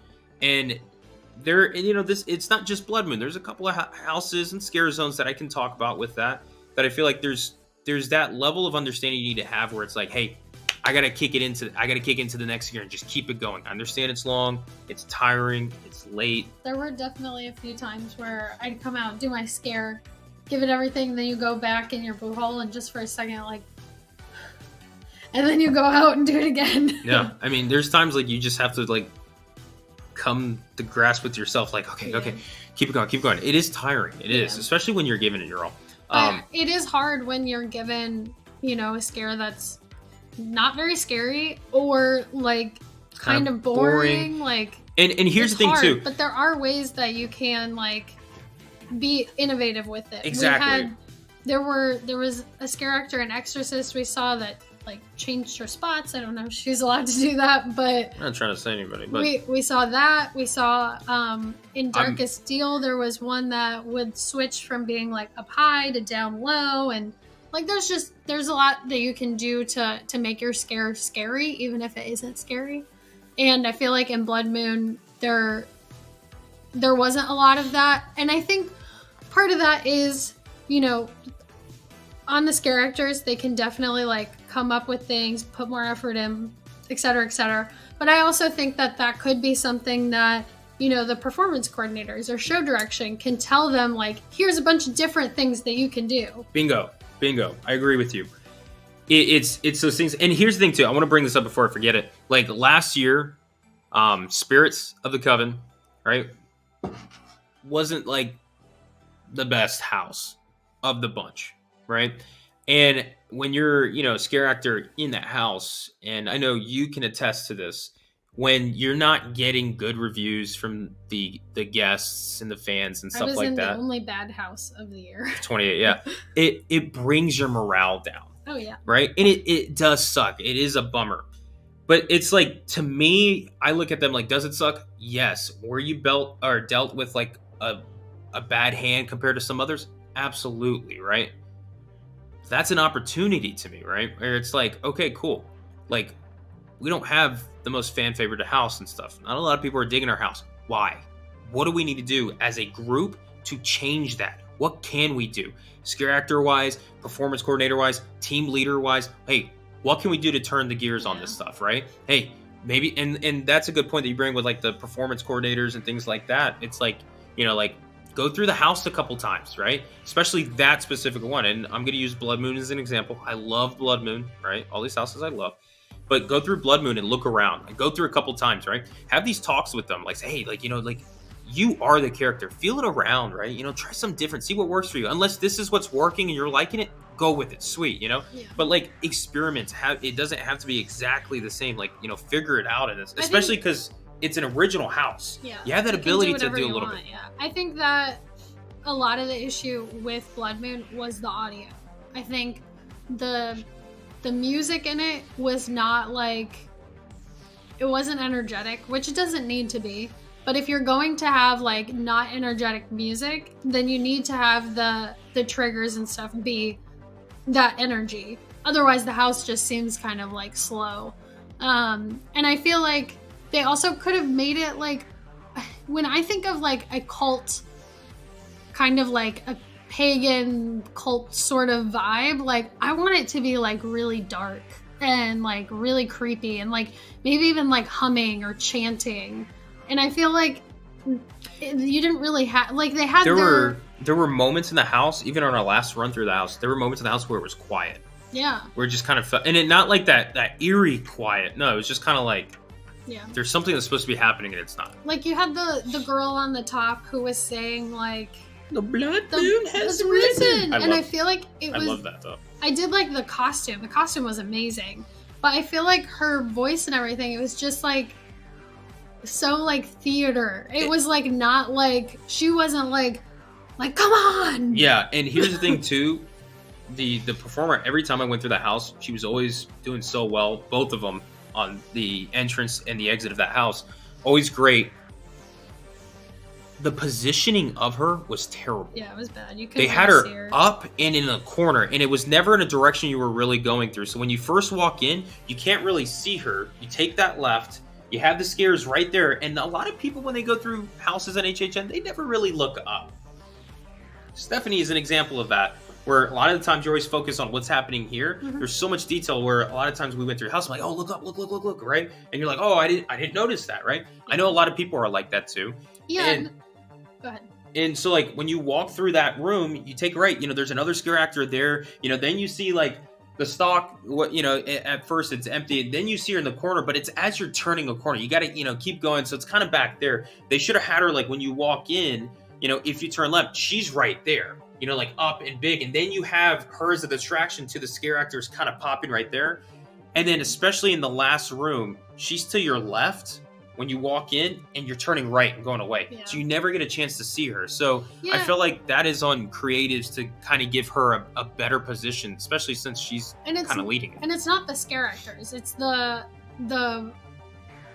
voice actor and also the script for like what was being said for that trigger. It just felt like it was kind of like, I don't know. It just felt so like not genuine. Do you know what I mean?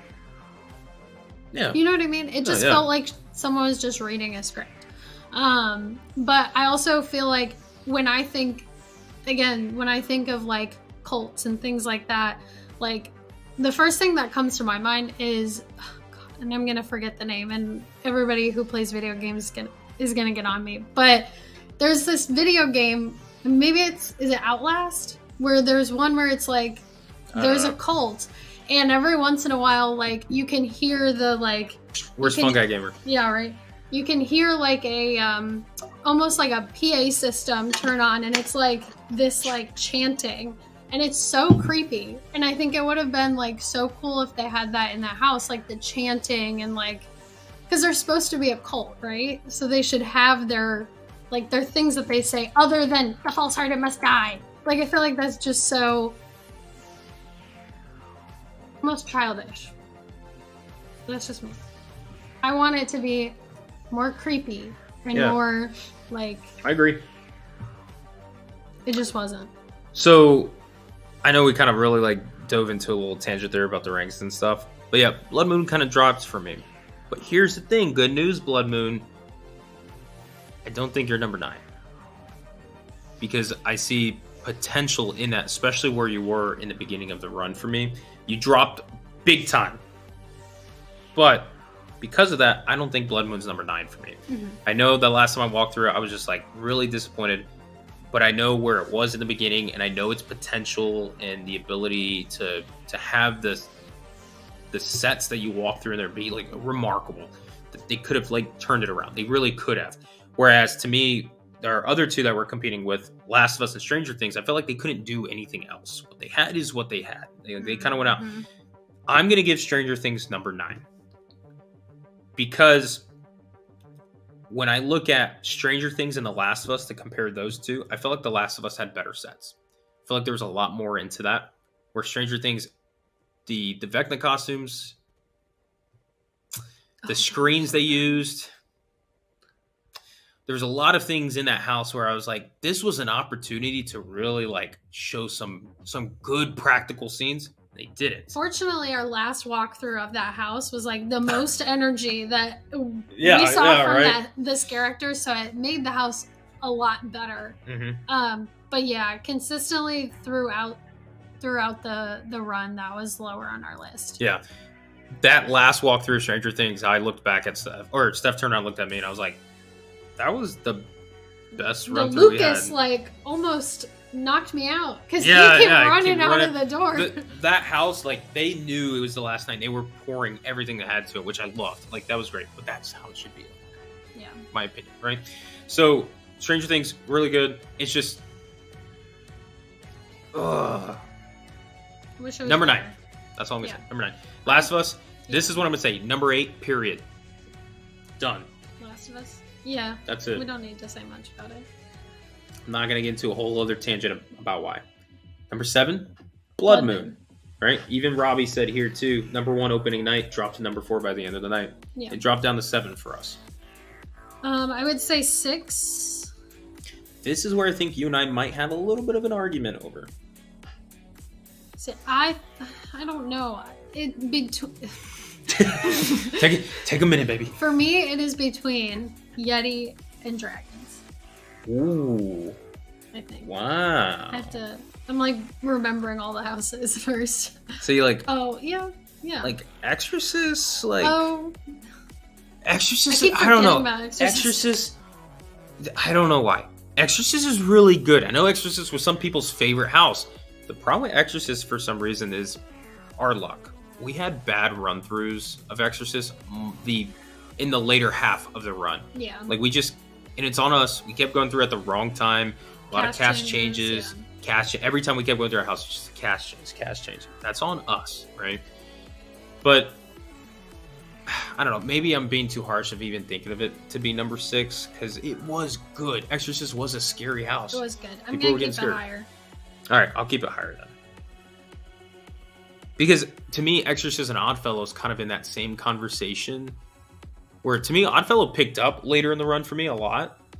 And it had that scare factor. Same with Exorcist having the scare factor, but it dropped a bit in the run for me. I think I have to, just because I've been preaching this whole, like, it's getting too, like, sterile, theatrical. You're going to put dragons. I have to put dragons lower. It's just not scary. And that's okay. There were, like, 2 scares that got me consistently every time we went through. But it just wasn't scary. And that's okay. I know that wasn't the goal. But I want the event to be scary. I don't even want, like, there to be, like... I'm okay with there being a campy house every year. But it should still be scary. I don't want... Okay, so you say dragons at 6, right? I like dragons, though. I loved Dueling Dragons. I love that house. but it shouldn't be a Halloween Horror Nights house. Exactly. That could be a cool walkthrough attraction that they put in Lost Continent or something. I'm a huge nostalgic fan, and Dueling Dragons was a big deal for me growing up. Loved that coaster. It was one of my favorite coasters growing up. And that's where I think that if it wasn't, if it didn't have that nostalgia to it, like it would be a little lower on the list. I agree. I loved it. It was so much fun. It was great. It was beautifully designed. But you know what? I'm gonna go ahead and agree with you then, and putting it number 6 breaks my heart, but it's true because that scare element did not exist there. There were some good scares in there, like jump scares. There's always jump scares in houses, but to have that kind of element, Dragons was always a fun to go through house. It was just fun. It was cool. It's beautiful. Loved the whole theming of it. I'm a big geek myself, a nerd, so that was great.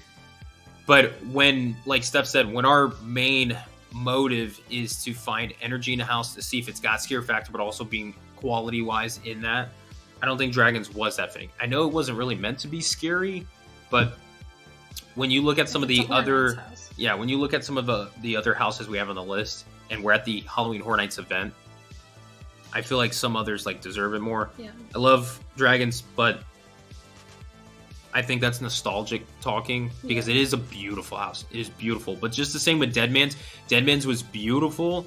That's why. But it was missing some of that scare element to why we didn't give it our vote for House of the Year. That's why Fred said a lot of people were saying that about Dead Man's. And that's how I felt about Dead Man's. Like, I really didn't care for that house last year, to be honest. Like, the first time we walked through it, I was like, oh my God, this is amazing because of what they put together in the house. But as a haunted house, like objectively as a haunted house, no, it was not scary. They could have made that house much more terrifying. They opted for pretty and sad, and that's just not what I want. But I'm talking about for Dragons. They opted for pretty and mythical. Yeah. They could have made that house scary. They really could have. It just wouldn't be as pretty. It's fantasy, Yeah, but there's still an element, and maybe I'm just crazy in the head, but there is an element of horror that is beautiful. There is. Watch every single horror movie you can think of. There's always a bit of cinematography in there and some beautiful shots. I thought Darkest Deal was was pretty, but that was actually scary. But see, that's what I'm trying to say. I mean. It's like, even in horror, the genre of horror, there are things that are beautiful in that. They get great shots. So Dragons was that, but it wasn't horror in a sense. Yeah. So I felt like they could have really broadened that up. So I'll agree with you on that stuff. I'll give it number 6. Breaks my heart, but because that's nostalgia talking, it should not be in the equation. Then I would put Yeti at 5. Yeti at 5. I agree. Just because, we liked Yeti. I have said from before this event started, I don't like the Yetis. Like, they've done it every year. I'm kind of over it. I think they can be scary if the scare actors put a lot of animation into it, and there's very high energy. We did get some good scares sometimes. There were a couple of moments where the Yetis were on it. But sometimes they aren't, because those costumes are huge and they're in a small space, and the Yetis just kind of pop out, and I'm like, that's not scary to me. Yeah. So even from the start, I was not a huge fan of the Yeti thing. We did have some really good run-throughs. I liked the campiness of it. I love when they have a campy house. Mm-hmm. So I did like that. But Yeti was solid. I think Yeti was solid, and that's why we put it at number 5, where it was it was good. It was good. It was a solid house all around, right? And it got better throughout the run for us too. Yeah. But then that's where it kind of stopped for me. Yeah, everybody's saying that they had really good scares in Yeti, and everybody really loved it. We had some not good walkthroughs, so I don't know what that's the happened, thing. But horror's subject based on the individual. Well, yeah, but we also had we went through a lot where there were. When it comes to Halloween Horror Nights, it's based on your luck and timing. Yes. And that's one thing that Stephanie and I, we never really have the luck when it comes to the timing of these walkthroughs. So like Yeti was one of those instances, kind of like Exorcist later in the run was for us, where we just wasn't getting good walkthroughs. It's hard too when the first like 3 weeks, we have not good walkthroughs, because it's hard for us to put those houses at the end in our top, because then we aren't as like, we're not like going to the event like, oh, we have to go through this house, because the last few times we went through, they weren't good walkthroughs. So we're like, we could skip that one. So I feel like we didn't go through Yeti as much in the beginning, because our first few times going through weren't very good walkthroughs. Yeah. Which that's not the case with like Darkest Deal. Our first time through Darkest Deal was not very good. Right? Or am I thinking of Oddfellow? You're thinking of Oddfellow. Darkest Deal, the first time we went through, we were like, okay, yes. Dang, like this was different. Just kidding, because that same thing happened with Oddfellow. We didn't go through that one as much. Oddfellow's first walkthrough we had was, I'm sorry, but disastrous. There was like 4 scare actors in the whole house. We're like, whoa. I'm like, well, I know there's more, but like, dang. Yeah. So, anyways. But Yeti was fun. I like the campiness, but it was good. Number 5, Yeti. Good house. Yeti was the house that won House of the Year in the internal part with Universal and all. Do you guys agree, though? I want to see real quick in the chat. Spam in the chat, 1, if you guys agree that Yeti should have won House of the Year, or spam in the chat, 2, if you think Yeti, it should have been something else other than Yeti. Yeah. So spam in the chat. I just want to see that. But we're going to start moving into our number 4 house, which I will give Exorcist number 4. Agreed. Exorcist was great throughout the whole run. It's just towards the end of the event, we started having just bad walkthroughs and stuff. Yeah. Bad timing, cast change, a lot of boo holes sometimes too towards the later run. I also noticed, and this is something that always happens, and I kind of knew this was going to happen, but the first 2 weekends, the girls had their prosthetics like glued to their forehead, and then they had airbrush over, so it looked like it was their face. It looked like it was part of their forehead. Towards the end of the run, this always happens, but towards the end of the run, they just put it on, and then you could see like the cap. You could see where it wasn't part of their face, and I can't stand that. But that's just like a nitpicky thing. Yeah. Real quick, hopping back to the Yeti conversation of winning House of the Year. A lot of 2s, but I do see a couple of 1s. And I'm not saying that Yeti doesn't deserve House of the Year. Every house deserves it. The way they do House of the Year, and I know I've gotten a lot of questions of this in the past few days since it was announced.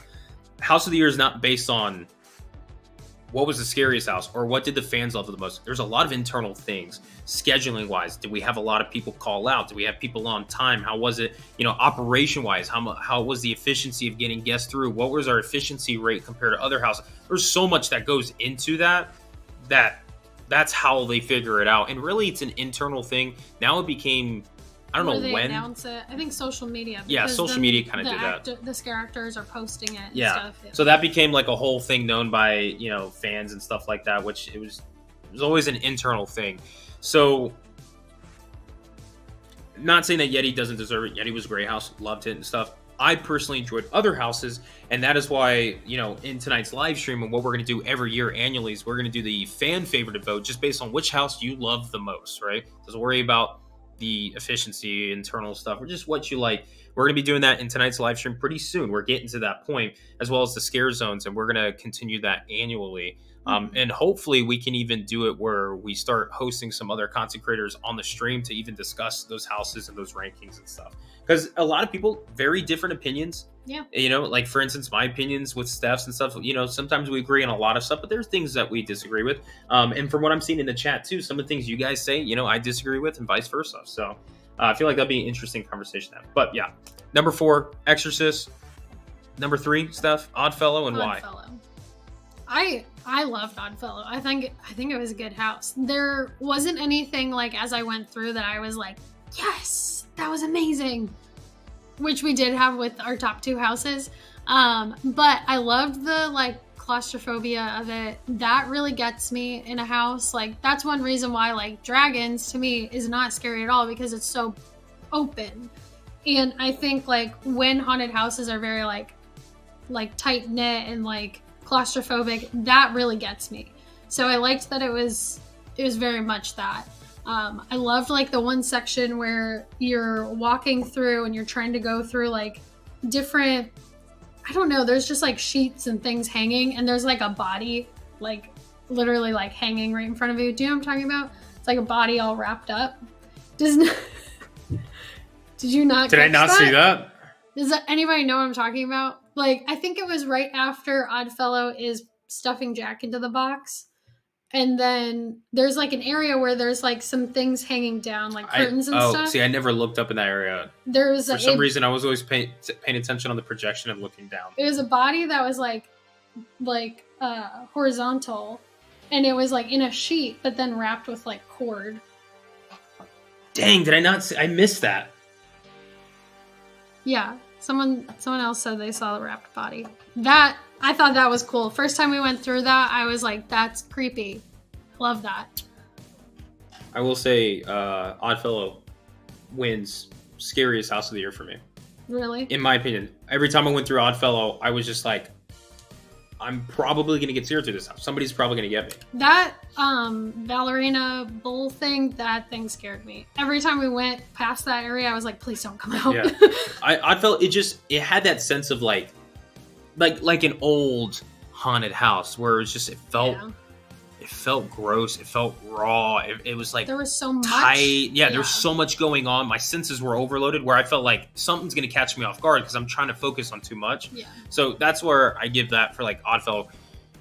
Number 3, Oddfellow. Because in everything that you say, I agree with. You know, every time we went through that house, I knew where the scares were, but I'm just like, for some reason, the sound, all of it, it's I don't know why it gets to me. Yeah, and I liked that ending scene where you have Oddfellow up on the stage. I felt like all the lighting around it like was really cool. It was so different than like the rest of the house.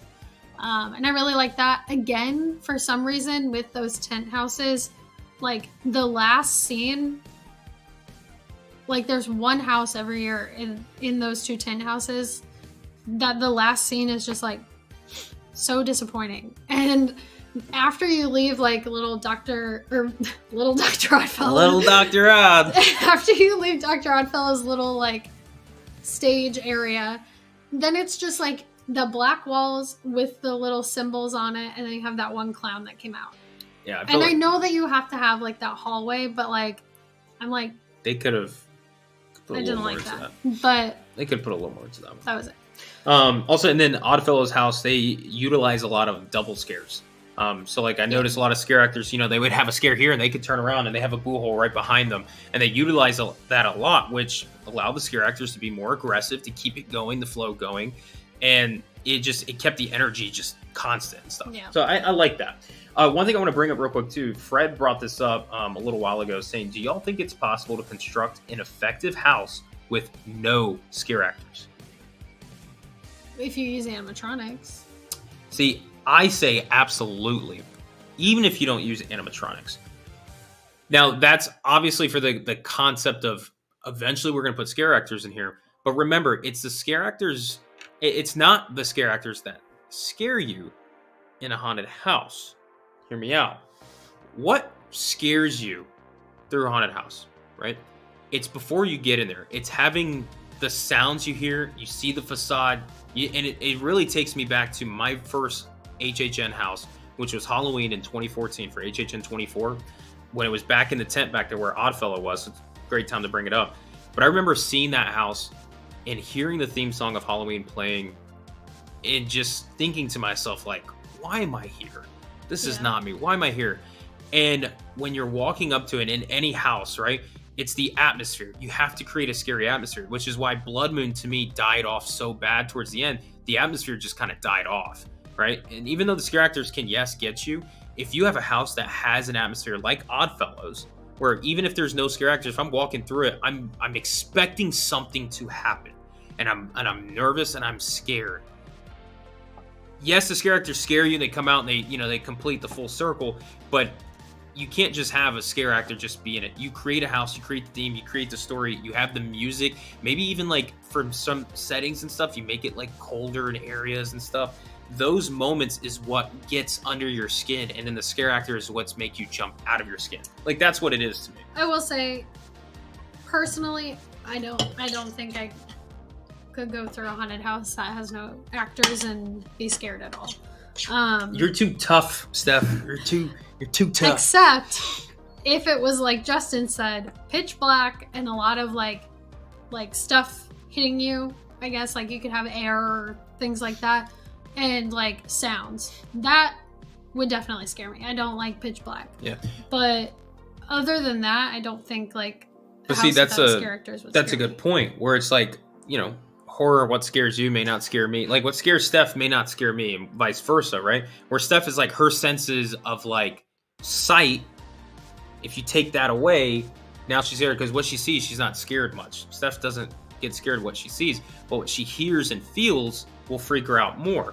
Where me and stuff, it's kind of that same way, but like I look at it from the visual perspective, like what visually looks scary. You know what would it changes. You know what would be a terrifying haunted house for me with no scare actors? The house we live in with Hondo.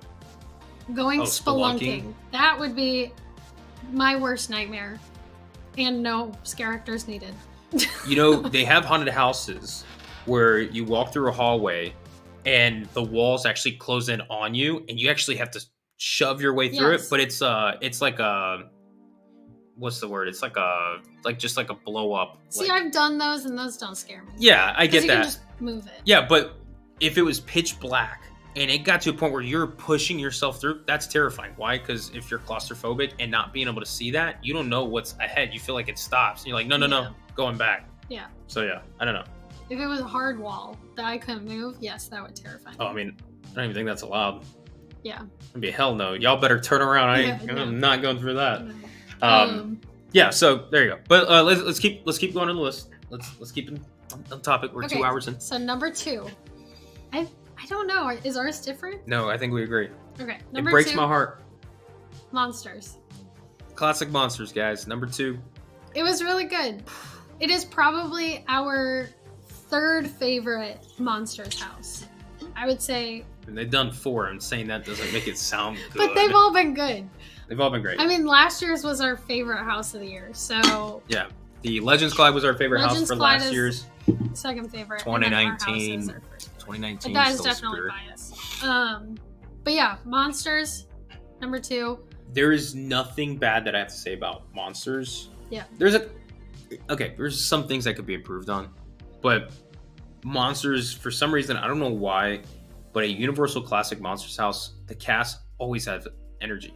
Always. It's no like matter the time of day or when you go, September or October. It's like the pride in knowing that they play a character that is so like... Who gave birth to all of this. Yeah. Yeah. Classic Monsters, man. And here's the thing, too. Putting Monsters in number 2 is not easy for us because even on the last night, we were still discussing what's our number 1 house. Surprise, Darkest Steel, right? But to this point, too, like what Steph said, it's like, you know, ours might be different. What is it, right? It's because we haven't confirmed on it yet. But I would have to say, if I look back at it, Monsters, oh man.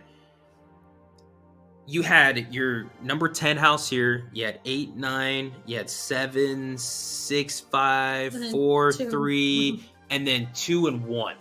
They were in another tier for me, right?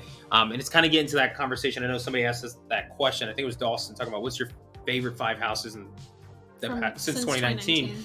And these 2 have the ability to be in the conversation room with that. Oh, yeah. Right? Monsters was great, man. Loved Monsters. So much fun. I do think in Monsters, they could have done with less empty rooms in the Phantom scene. They did work on that after the first weekend, but I do still think that like there were a few too many scenes in a row that had no scare actors in them. Yeah. Or movement. It's not even like about scare actors, but just like even if you have an animatronic that like moves or something. Yeah. Like there's no like movement. Yeah. Like the scene with the girl who's not Christine that looks like Christine with the candlesticks. That's what kills me about Stranger Things, where there's a lot of like the still stuff. Yeah. And what do you mean Christine? I thought the Christine girl was technically the one trapped in the fire room. No, neither of the Nobody's females technically were Christine, Christine. yeah. But the one who had the candlesticks in her eyes, she kind of looked like Christine. But I she's guess. not. I don't know. I know it's not supposed to be the actual story of Phantom. It's a new story. Well, he was mad because all the girls that they were bringing out to sing were not Christine, so he was killing them. Yeah. Because he was like, Screw no, I you. want Christine. You're not who I thought. We got a Monsters. Hundo fund. Monsters was great. Hundo treat fund. Oh no. Jim Daniels. Just Thank popping you. it. Hey Hondo, you got the Hondo fund going. He looked over. Sleeping on the couch. Oh, look at him. Maybe we'll have to bring him over for the. We'll the do. closing. Yeah, we'll bring him over for the closing. So if you guys are here for the closing, we'll have him. Jim, thank you for the 50, man. Too kind. That's too much money. 50 is too much. Thank you. Monster. Oh, great, man. That was actually our last house that we went through. Yeah. For HHN 32. Got me emotional. I love my monsters. I love them. And you know, hats off to both casts. Great job.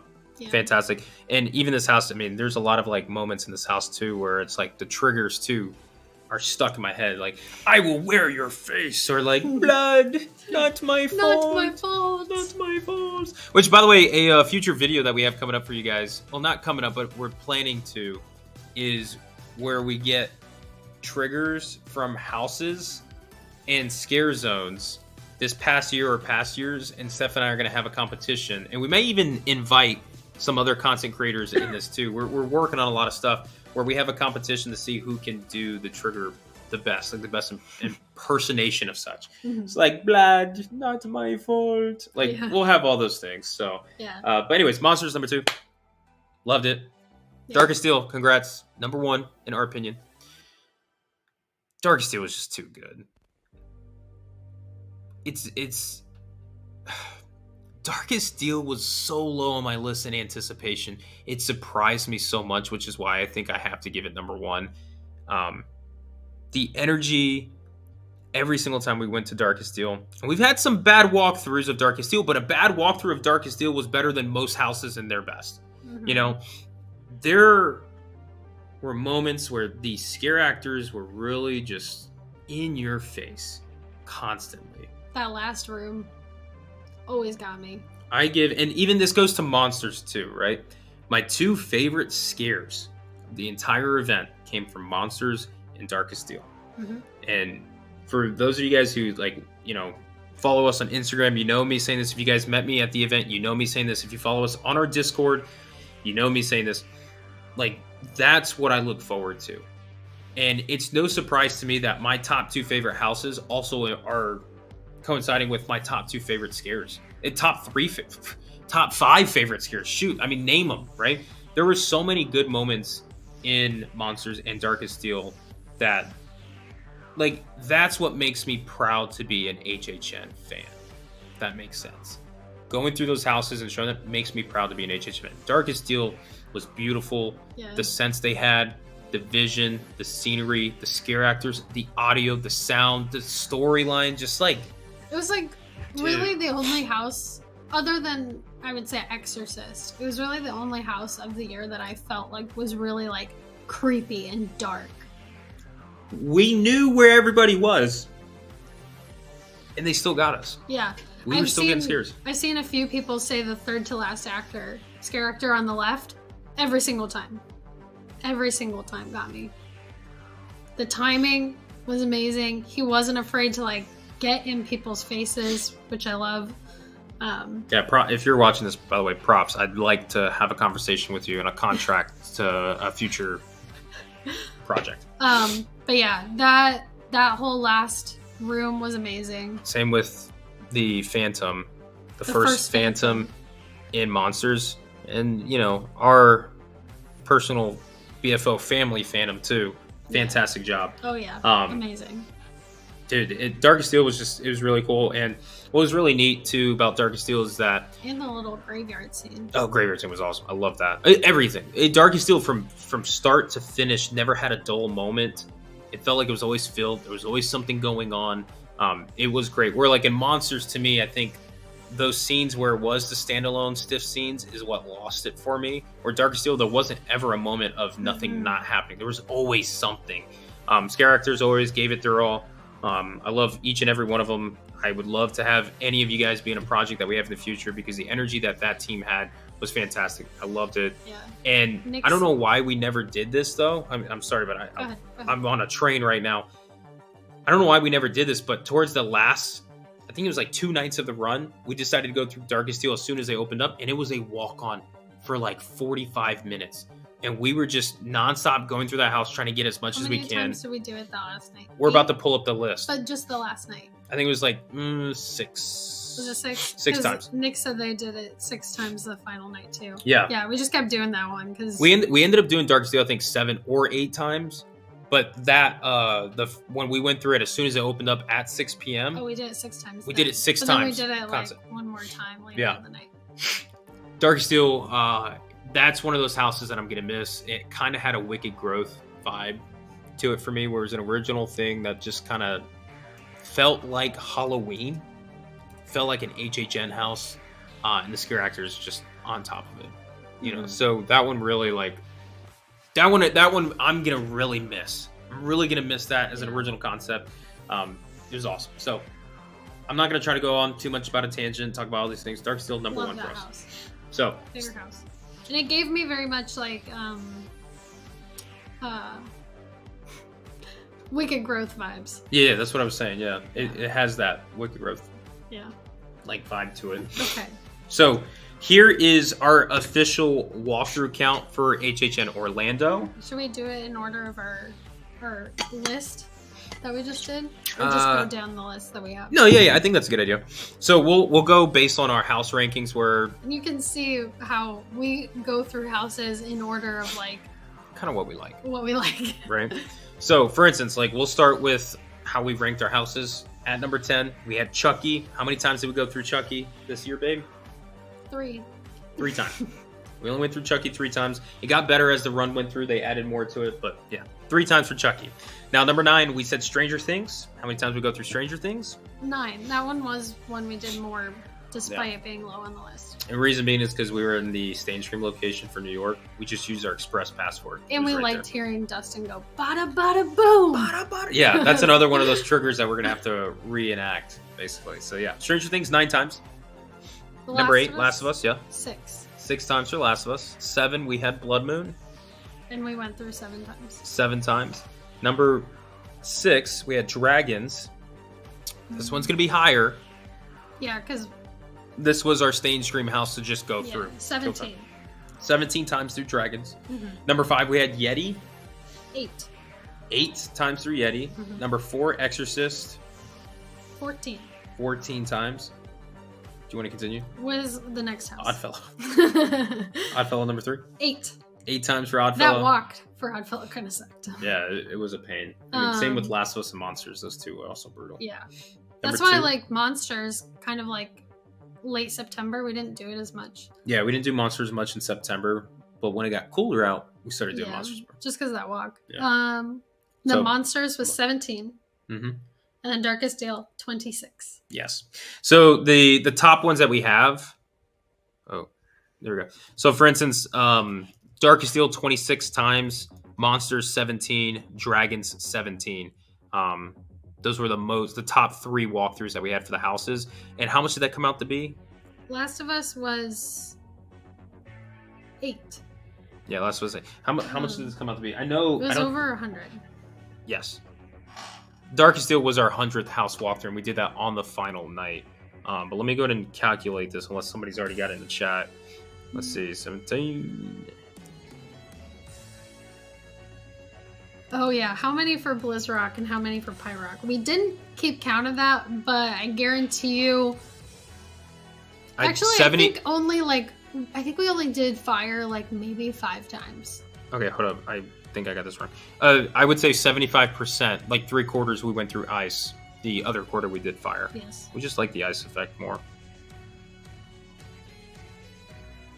There was an influencer who claimed he went through Darkest Steel over 100 times this season.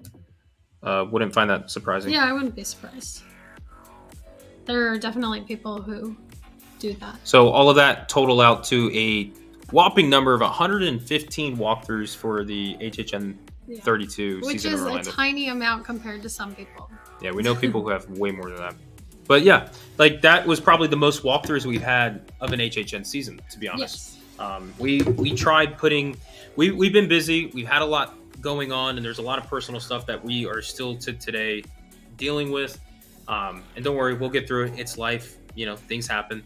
But we really, and we just lost the lightsaber.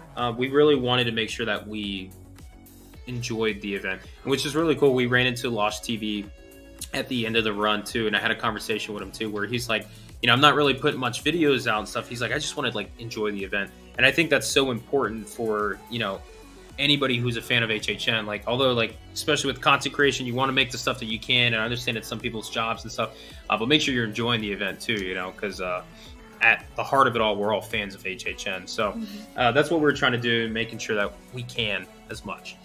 So as I break everything now, we're getting ready to change the studio. Get ready. Justin said, I feel like Brian only went through Pyrock once and then started getting hyped for his Game of Thrones house. Yeah, if you guys don't know, Brian's like ultimate dream house is Game of Thrones, which would be awesome. I would be lying to you if I said I did not have like an entire blueprint for the house layout and explanations and stuff. We got so excited for The Last of Us when it was like kind of being like speculated, because we were like, oh, maybe it's HBO's version, and then maybe they'll have more of a relationship with HBO for Game of Thrones, but that didn't end up happening. Yeah, but the Dragon's house was cool, and sure enough, he did look a lot like the Night King. Yeah. We're working that relationship. Don't worry, Game of Thrones will be coming to Horror Nights in the future. I promise you that.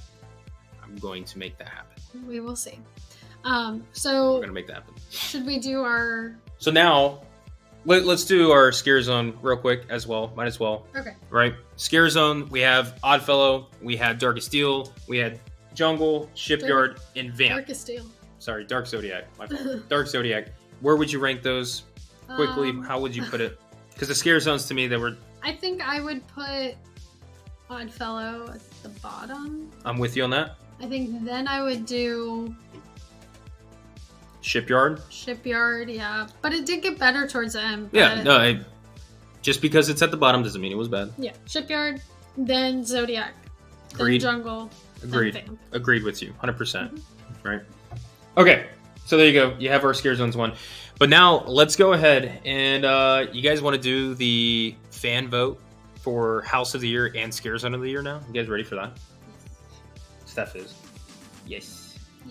All right, let me go ahead and pull this up for you guys, because I have worked on some stuff. All right, so ladies and gentlemen, the 2023 House of the Year fan vote is going to be kicking off for what is your favorite house. We have Blood Moon, Dark Offerings. We have Chucky, Ultimate Kill Count. We also have Dr. Oddfellow's Collection of Horror, which I forgot that it was named that. Dueling Dragons, Choose Thy Fate. The Last of Us, which is a popular IP. Stranger Things, my opinion. The Darkest Steel, which should have won it, in my opinion, as well. Then you got The Exorcist, Believer, Universal Classic Monsters, Unmasked, and then the actual official winner with Universal for the House of the Year being Yeti. So those are going to be the ones that we have facing off, and should put this out there, we're going to do it in a bracket style. So it's going to be set up like this, bracket-wise, where we have Blood Moon versus Chucky. We're going to be creating a whole poll. You guys are going to be able to vote here on Instagram, on YouTube, where we're going to be able to do the poll and see who moves on, because all of this is decided by you guys, the fans. It's called the fan vote. You guys get to vote on it. You saw where our votes are, and we're going to vote as we go through this too. So Blood Moon versus Chucky. Then you have Yeti versus Oddfellow. Monsters versus Dragons, and Stranger Things 4 versus The Last of Us. Exorcist and Darkest Steel get a bye. Darkest Steel, why? Because that's our fan favorite. Exorcist, because it was one of the other popular IPs and stuff, so we put it in that little IP section to kind of face off there. So those are going to be the... Hold up, I got to get this off the screen. Oh no, we're trapped. We're trapped behind the bracket. There we go. We're back. We're back, baby. So that's kind of the bracket. That's how we're going to do. And yeah, Disney King, why are Yeti and Darkest Steel on the same side? To make it hard, it's not going to be easy. We have some things to kind of battle there because at some point, something's going to have to compete against each other. And the houses were good. Overall, the houses were fun. Some things to improve on. But yeah, it's going to show in the vote. So Steph's going to go ahead and start the poll here with the first one being Blood Moon and Chucky for round one. Fight. Ding, ding. So we'll see Blood Moon versus Chucky. And it's kind of funny because I feel like we know who's going to win in this, even though I felt like Blood Moon dropped for me. I would give my vote for Blood Moon. Chucky just never hit it for me. Yeah. And right now, to start off early, we have 95% Blood Moon. Yeah. Already, kind of starting it off. Nicole said, I'm already stressed. LOL. Yes. Welcome to the stressful part of the stream. It's going to get stressful. Yeah. Unfortunate. Poor Chucky. I agree. I think if we talked about Chucky in Hollywood, I think that'd be a different conversation to have. Yeah. So, yeah. That's what I can't even see the poll. That's all you on that side. 96, Blood Moon. Boom.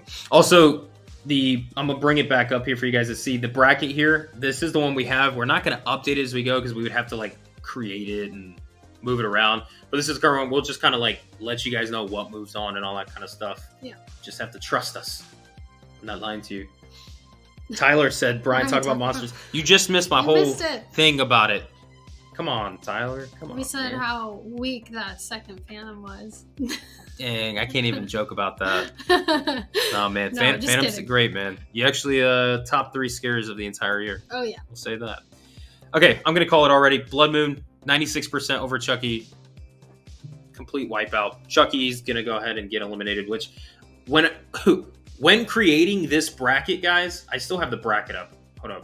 Remind me to take the bracket down. When having this bracket, I was originally planning not even to put Chucky on the bracket. I was like, there's no way. So much so that when I created the actual clips of who wins and stuff, I didn't even create Chucky. Because I'm like, there's no way.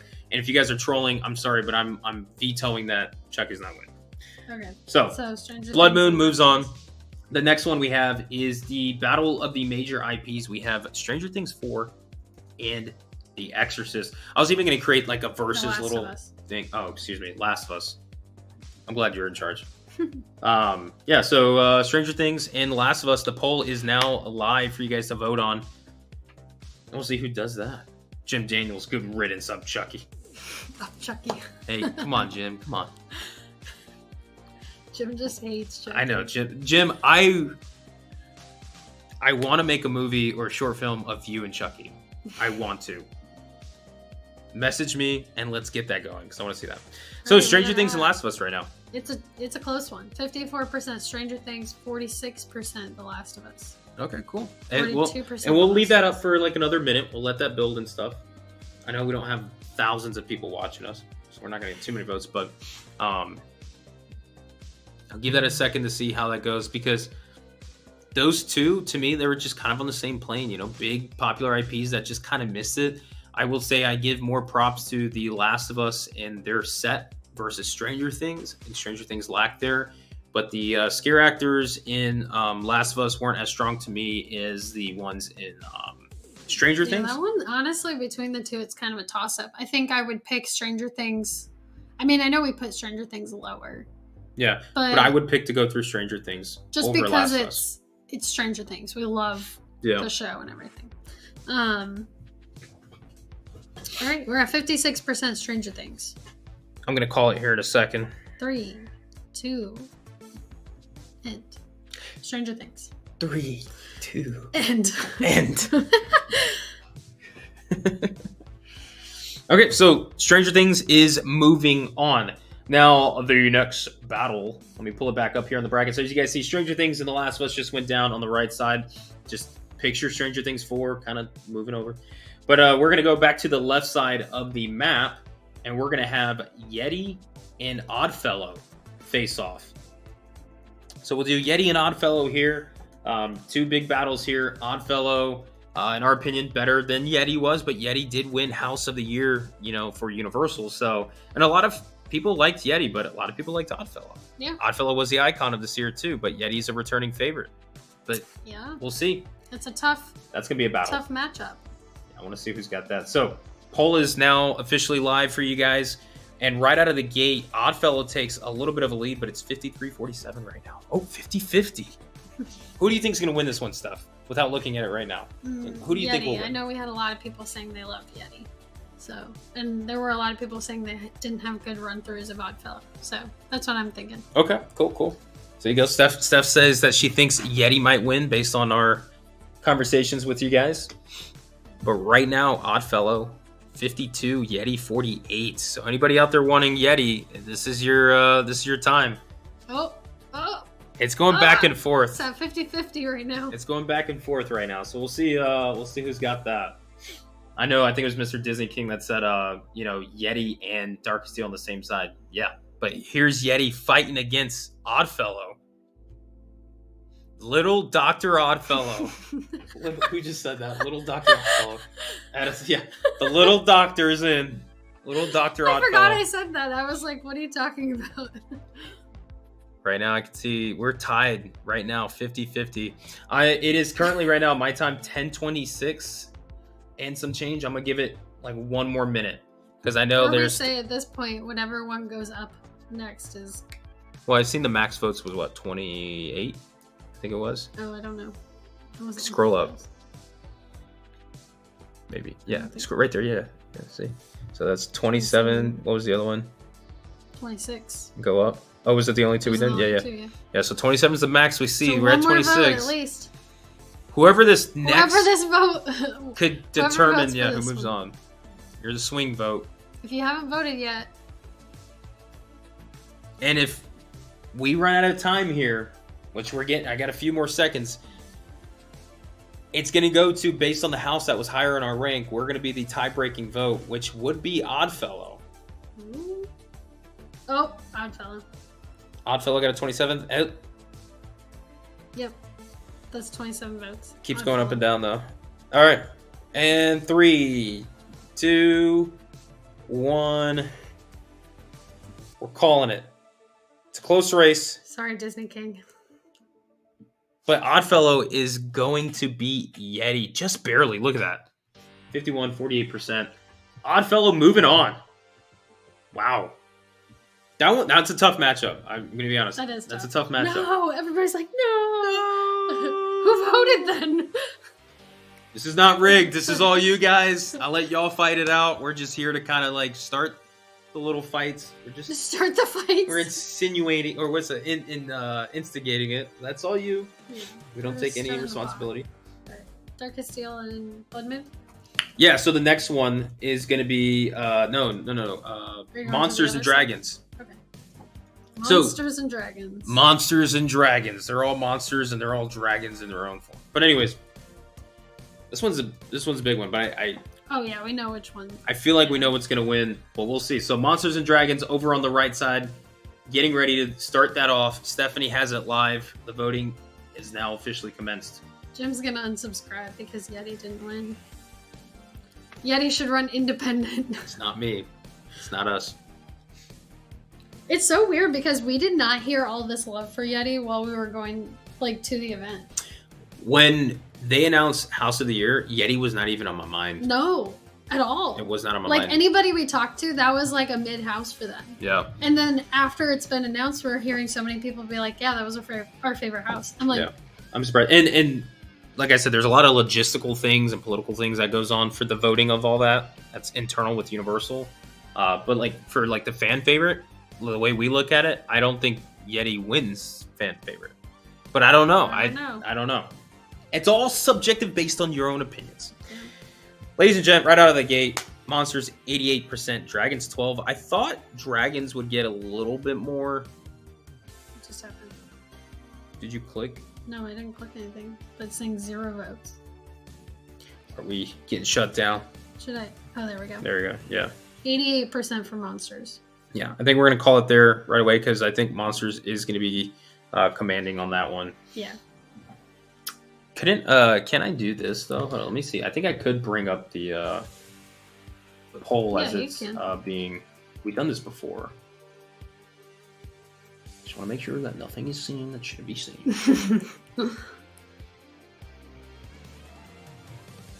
me a second, guys. I want to make sure.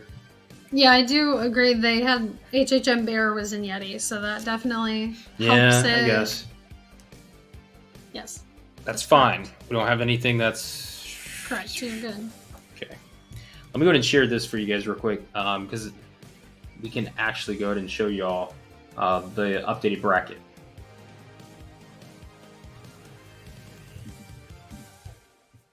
Yeah, I did see the bear like dancing as he was doing like cast changes, which is funny. He was good. I mean, the first like the first several times we went through it, he didn't like he just did like a normal scare, but then like towards the end, I noticed he would like actually go. He would, like, but he did like funny things too. Like he would like pause and then like come out. That was cool. I like that. Yeah. All right. So Monsters moves on. That one. Which is the next one? Let's do Exorcist and Stranger Things 4. As the next ones, we're going back to the battle of the IPs. Exorcist and Stranger Things 4 right now competing. Steph's about to get the poll up in 3, 2, 1. Poll is live, guys. Make your votes. Yeah, Justin Sage, that second Phantom just seemed like it was a lazy and wasn't into... Yeah, I agree. Just trash on my man. Hunchback carried monsters. I mean, look at him. That's funny. I did like that scare. That was a good joke. I did. It took me a second, but now I get it. Yeah, I like the Hunchback ones for both of them. It was good. Right now, Exorcist. I'm surprised it's actually that close. Yeah. 60% to 40%. You have people that just love Stranger Things too. Yeah, I agree. All right, yeah, I get that. You have Shanna. Yeah, right. Shanna. Yeah, where's Shanna? She's holding on to Stranger Things. Like, hold on to that. Her and her Henry or one moments and stuff. She stole as well. I love Stranger Things, but it's like, you know, I'm looking at it from the house and being critical of it. I just didn't hit it for me, especially when we had HHN 28 and that house that set the bar, and they just haven't been able to touch that again. Yeah, that's the hard thing is we have something to like compare it to, and it just hasn't. If it's not like as good or better, then we're like it's bad. Yeah. So right now, Exorcist, Stranger Things 4. I believe Exorcist is going to steal this one. 63% over 37. We're closing the poll down in 3. Oh. Done. End. Fred asked how like Stranger Things 4 is as a season compared to like the other seasons. We loved the 4th season. Very good season. I would definitely recommend watching it. Which is why I had such high expectations for this year, and it bummed us out because it didn't reach it. Yeah. If you had to go through Stranger Things 4 as a house to then go watch this show, it's like you're getting the worst bit of it. Like the show's way better. Where like The Exorcist, in my opinion, The Exorcist was one of those things I did not care to go see the movie, but because of the house, I went to go see the movie because the house was that good. Yeah. So. Okay. This vote makes me go, Jim, there's a lot of things that makes us go, All right. So now we have Darkest Steel and Blood Moon left. So this is the current right now. Monsters, Exorcist, and Oddfellow move on to the semis, and right now we have Darkest Steel versus Blood Moon, which do I need to put this one up as a poll? We're going to be fair. We're going to do it. But the voting for Blood Moon and Darkest Steel is now live. Let's just make this one quick. We're biased. Thanks, Steph. This is a biased poll now. I gave it a little heart. Let's see what people have for the whole voting process on this one. Who's voting Blood Moon? Are you doing that just to spite us? Do we have like Yeti fanatics in here trying to like I bet that's it. Yeti's like, all right, fine. If we can't make it, then screw you guys. You should have done that with Chucky then. That's on y'all. Wow, Darkest Steel. Yeah, I did expect Blood Moon to perform better though than in the last one though. Yeah, we have some revenge for Yeti. All right, who we banning? Let's see. Disney King. Fred. First one banned. Disney King. Who else is going in the ban list? It's still at 70% Darkest Steel though. Yeah. See, Karen said Blood Moon was incredible, wasn't it? The cold one. Yeah, Blood Moon was like. It got worse for us as the event went on, and we went earlier in the live stream. If you got to see it, we kind of went on a whole thing as to why. But Blood Moon was a great house. Love the concept. Beautiful. Where's the movie? He's not over there. Are you sure? Yeah, he's not over there. Hondo. I don't know. Maybe he went downstairs. Okay, we're at 27 votes, so I'm gonna end it. Darkest Jim Deal is Daniels at better ban me also. We already did. 70%. So All right, so ending Darkest that. Deal wins. Okay, so Darkest Deal is moving on. So Steph's editing that. So now we're getting to the semifinals. Should we do the scare zones now and then come back to the houses? No. Okay, all right. It's just the scare zones weren't as good as the houses. I know. It's like we should just get that over with. Or we just don't do it for the scare zones. Do it right now for the scare zones. Okay. Hold on. No. How many options can I add? Do the semifinals first with the houses. We'll save the finals of the houses. We'll go into the scare zones, get the winner there, and then do the house final one.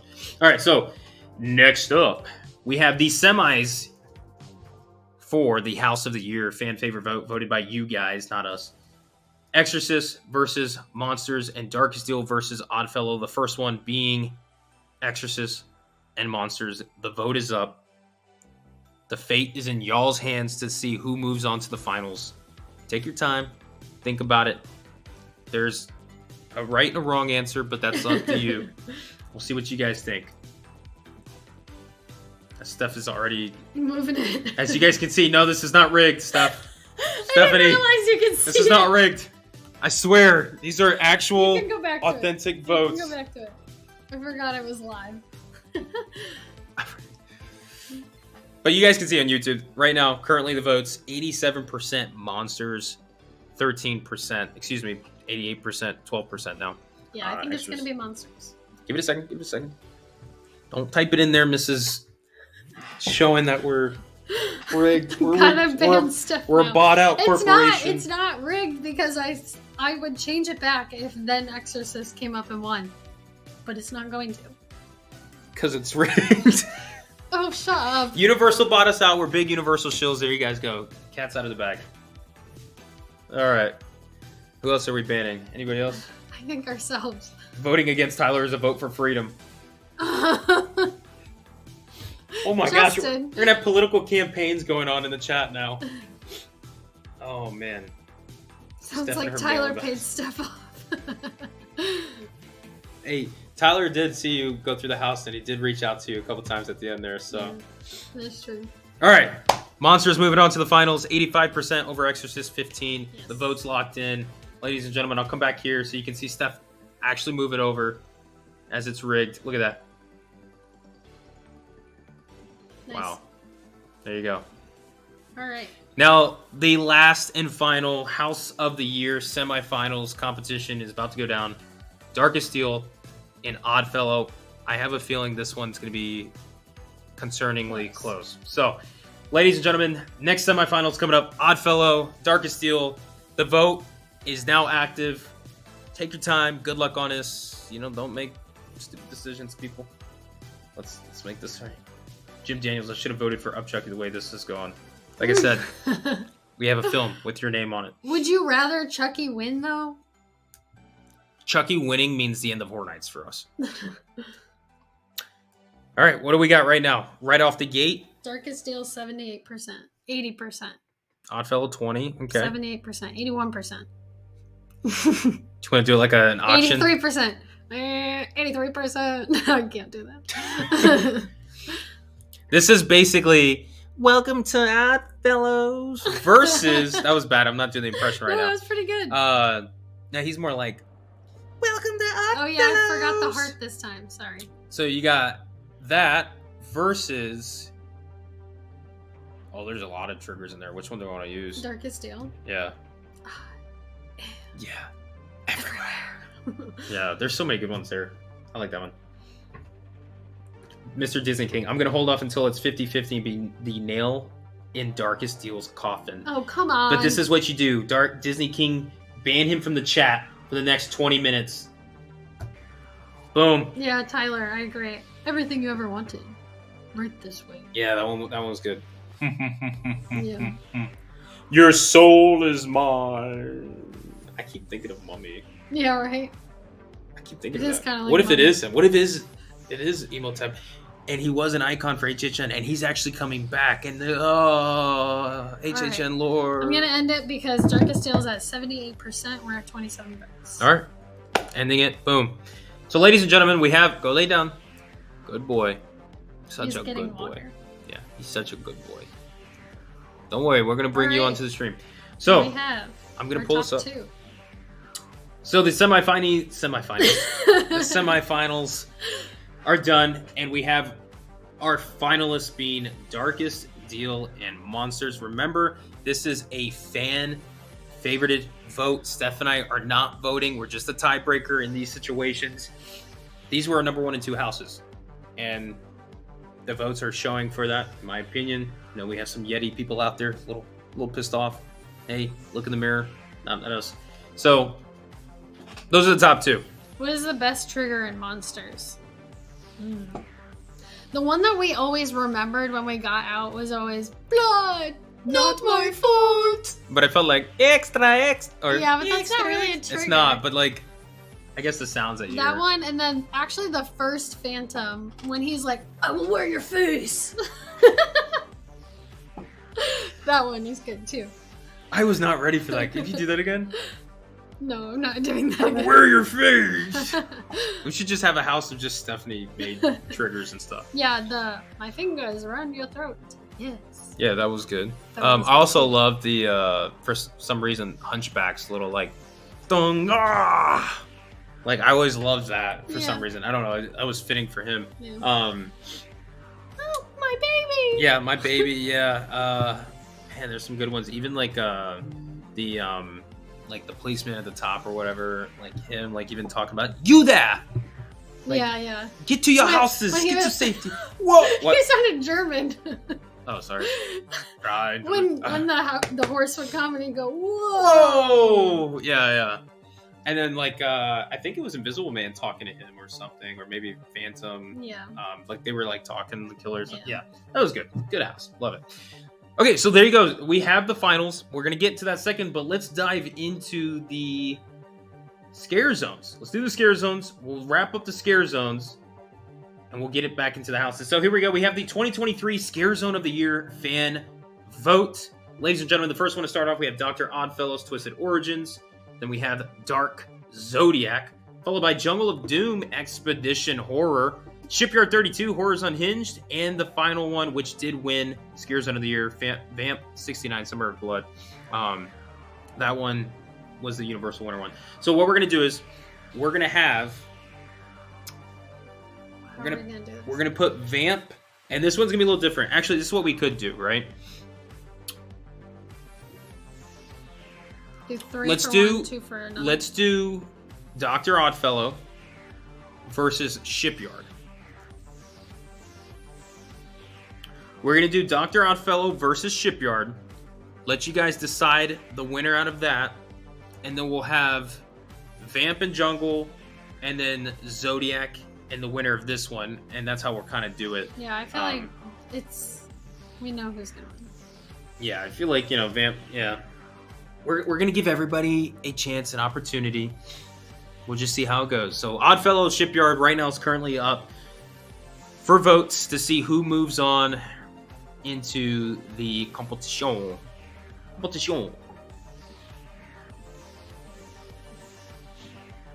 you cleaning it up? Oh, you don't have to create that. That's fine. Just to remember. You won't remember. No. What can I remember, Brian? Nothing. You said it, not me. That was all you. Okay.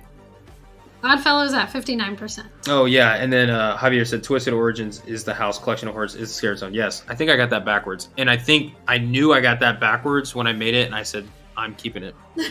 Yeah, so yes, I do have those mixed up. Javier, thanks for the correction on that. Cool, I think Oddfellow's gonna win. Yeah, okay, so Oddfellow moves on. So Oddfellow squeaking by Shipyard on that one.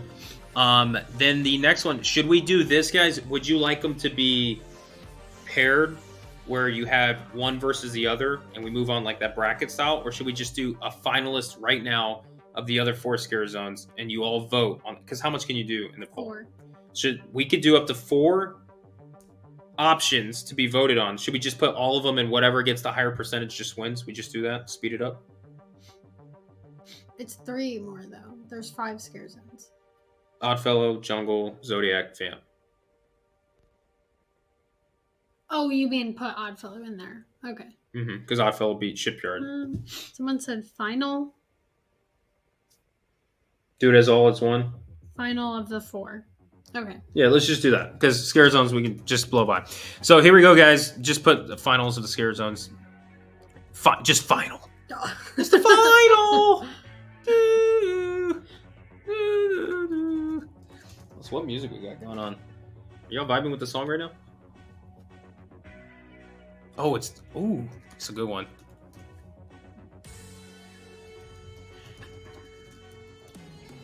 All right, pull us up. Don't make it up. That's fine. Sorry. Fine. That's fine. Trying to build content. Yes, here. we did do Shipyard dirty. Sorry. Yeah, sorry. I love Shipyard. Don't get me wrong. Shipyard was my number. Were you gonna vote for it to be number 1? That's the question. Yeah. Come on. I like Shipyard though. Didn't I ban you, by the way? Yeah, voting for number 1. Yeah, this right here. This is gonna be voting for the scare zone of the year. This is the scare zone of the year. This would be perfect with the timing of the music too for the house finalists. Like, and it's live, dude. It's our outro.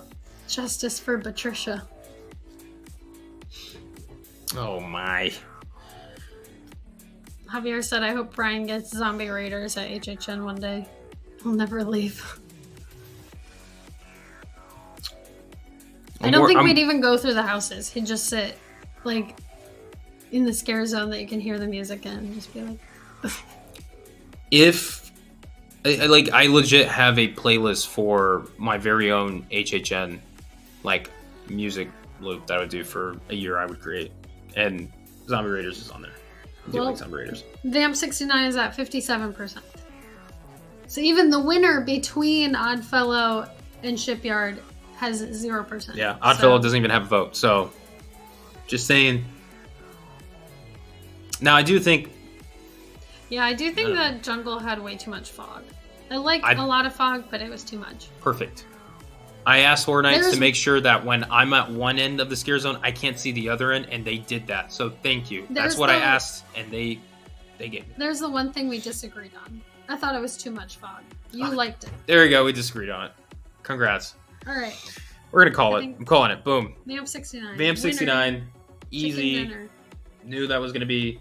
So ladies and gentlemen, from y'all's votes, not ours, Scare Zone of the Year, congratulations to our winner, Vamp 69, Summer of Blood. Yes, I already have a graphic ready for it because I knew this was kind of going to be the winner. I had one for each one, but yeah, Vamp 69. So this is the one where I felt like with Universal's internal Scare Zone of the Year award, this one actually like hit it on the dot with what we thought was going to be. And it's always unfair when you have that New York Scare Zone and it's the Vamps. It's kind of unfair. I feel like Zodiac had potential, but I did not like the props that they used. I felt like it could have been a lot more. It just felt wasn't. Empty. It felt like there wasn't really a story going on. Like it was just kind of like empty. It just felt empty, in my opinion. Jungle was great. I love Jungle. Cool. Yeah, there you go. Scare Zone's not my favorite this year at this year's event. But now we have, moving back to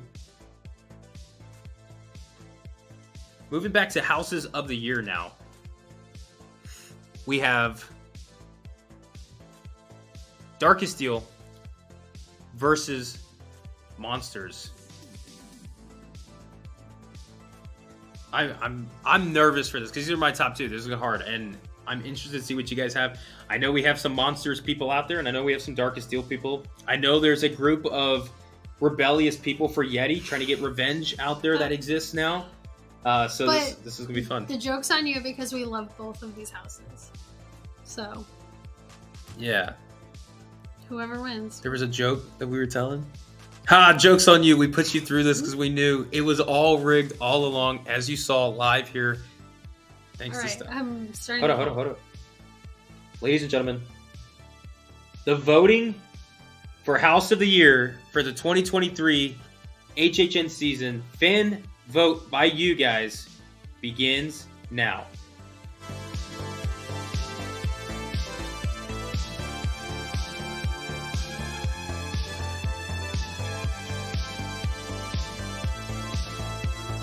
Who's it going to be? Take your time. Think about it. You have plenty of time tonight to do this.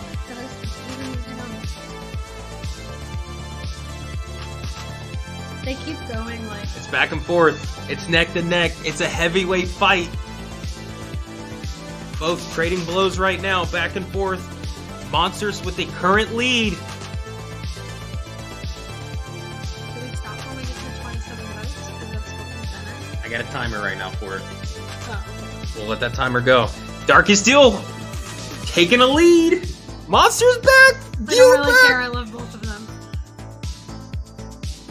Nicole saying, I got you, Tyler. See, hey, we got fans right now here. Shayna, Tyler, I did my part. Vote for Monsters. Vote for Deal. Justin said boo. This is where friendships are destroyed.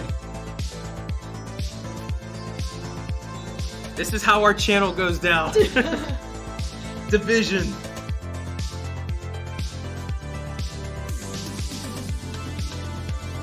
Revenge for Baby Yeti's dead. We didn't do that. Can you hear the music? Yeah. I'm vibing right now. Oh, it's close. A vote for Monsters is all the other votes you got screwed on. Unmasked Phantom, come on, Darkest Deal, let's see. And then Justin, vote for Darkest is a vote for Yeti. Oh, I'm keeping the poll up. I'm letting y'all fight. This is y'all. You know what? We're letting the music. I'm gonna go to the bathroom one more time. Good luck.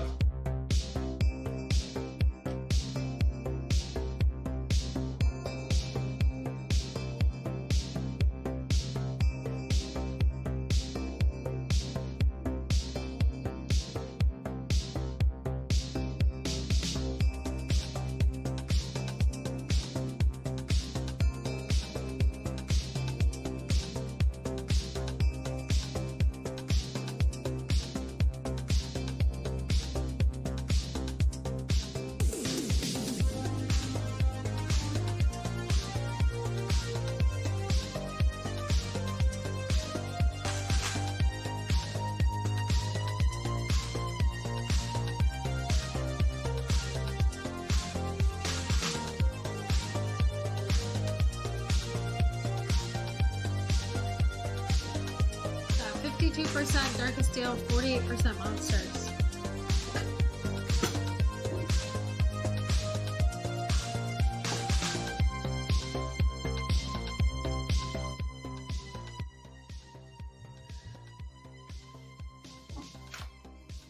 The deal is done. Ladies and gentlemen, I'm keeping it up a little bit longer, but I just want to go ahead and reflect on the past year that we've had. Great year of HHN. It's always a great year. A lot of positives, some things to look at that we worry about, some negatives and stuff. We are coming towards the end of our live stream. We still have to do the Halloween Hawaiian Nights vote for the winner of the first ever annual BFO Halloween Hawaiian Nights. That's coming up too. So still more voting coming on, guys. Still more voting. We have to get the finalists for those. But HHN 2023. We had a great time. A lot of memories. You know, this is our first house that we've ever gotten. Learned that was hell. That was hell. But we got to meet so many people at the event, and it's always like the best part of HHN for us is getting to see all of you guys there at the event, whether it's people that we've known for a while or people we just met for the first time, whether you're a first-time visitor to HHN or you've been going for your lifelong veteran, content creators to fans to scare actors to operational team members, and to even meeting some of the creatives there too at the event. We got to meet a couple, which was great. It's fantastic. And this is one of those years where a lot has happened. You know, when you take the moment to look back at it and stuff, you know, we had great moments. We even went to Hollywood for our first time this year, which was kind of fun. You know, it was remarkable and stuff. So we unfortunately didn't get to do everything we wanted to this year, but this next year, We have a lot of good plans and stuff. We hopefully can have the time to do that because I think you guys are going to enjoy it. We plan to go to Hollywood again next year to experience that. And we're looking forward to the speculation season. We have a lot of fun things planned out with you guys. We're going to try to do some fun things, you know, even a lot of like film too. We're going to get into some filming.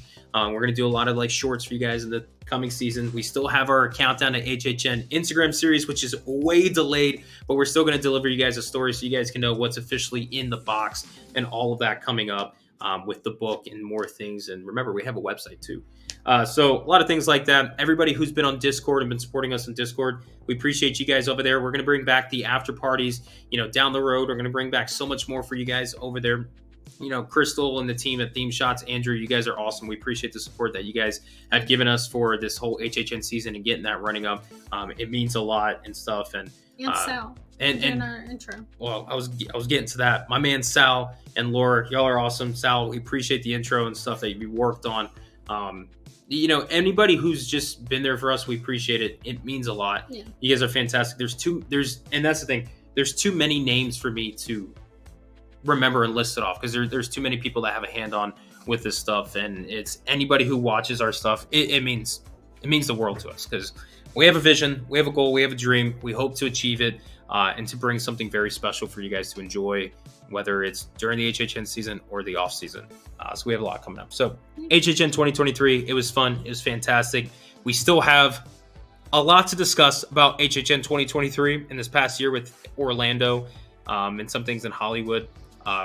We might save it for future live streams and things to bring up down the road. We're just coming towards the end and stuff. So with that being said,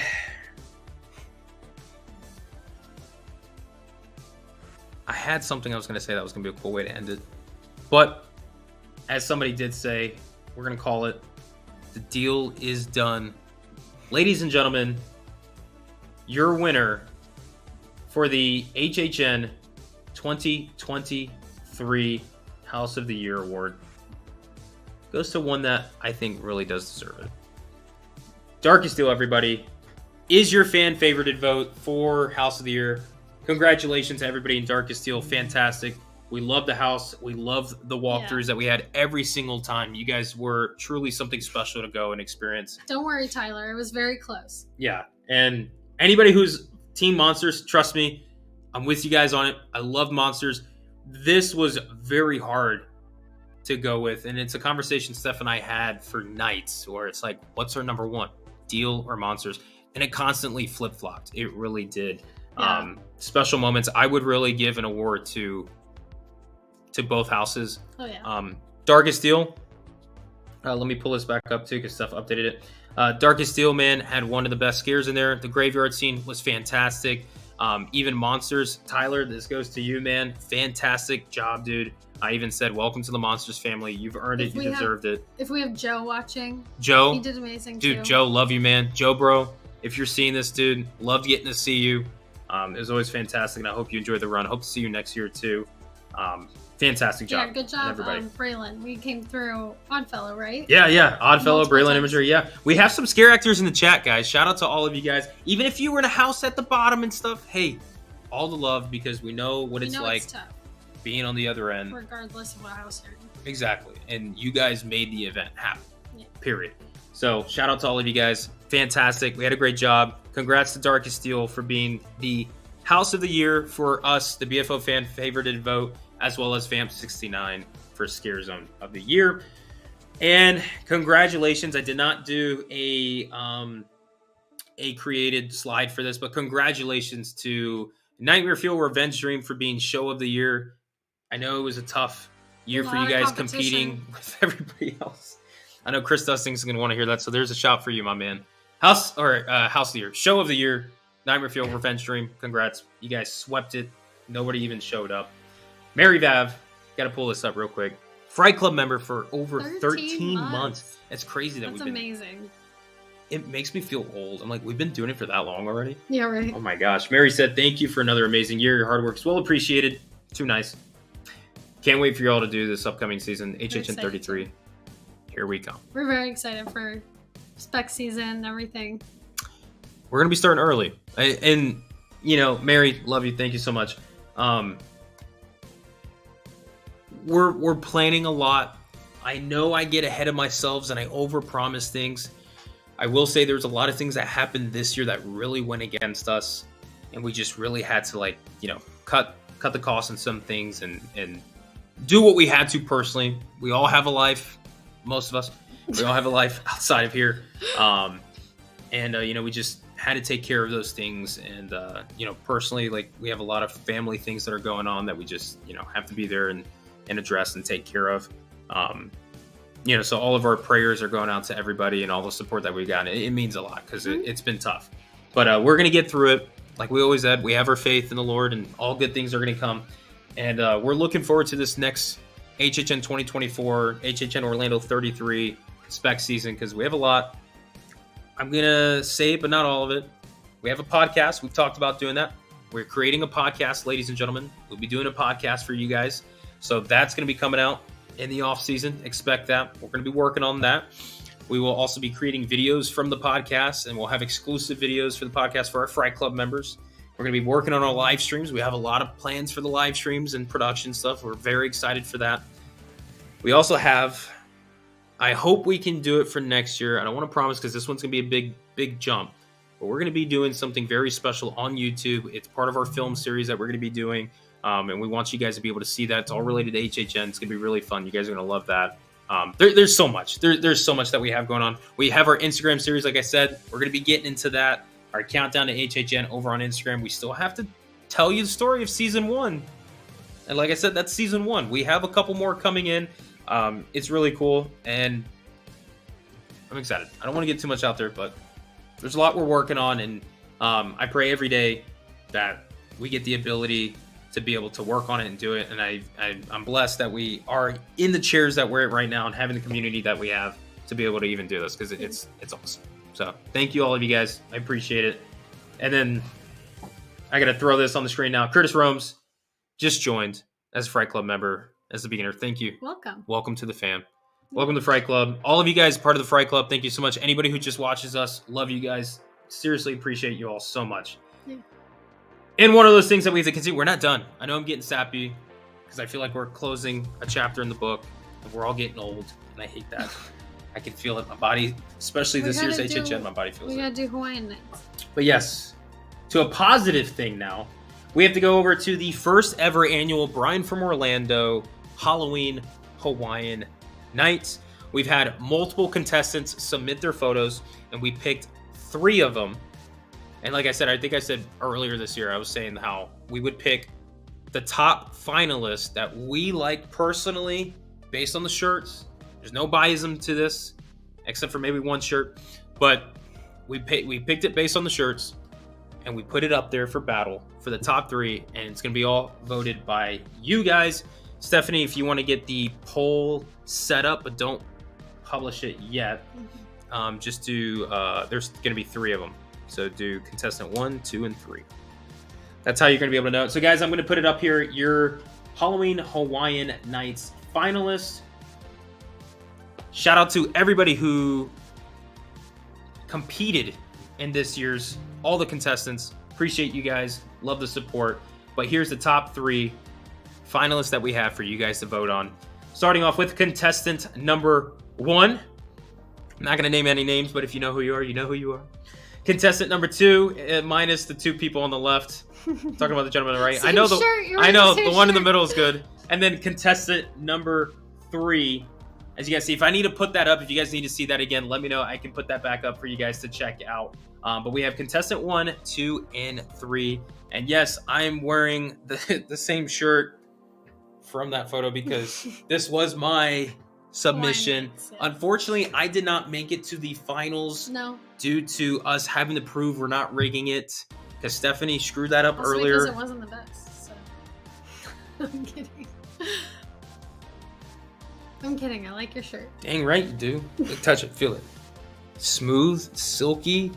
Like when you touch it, you feel retro. You feel like you're back in the day in HHN 29. Put up the ones again. Okay, I'm gonna put it up one more time for you guys to check out.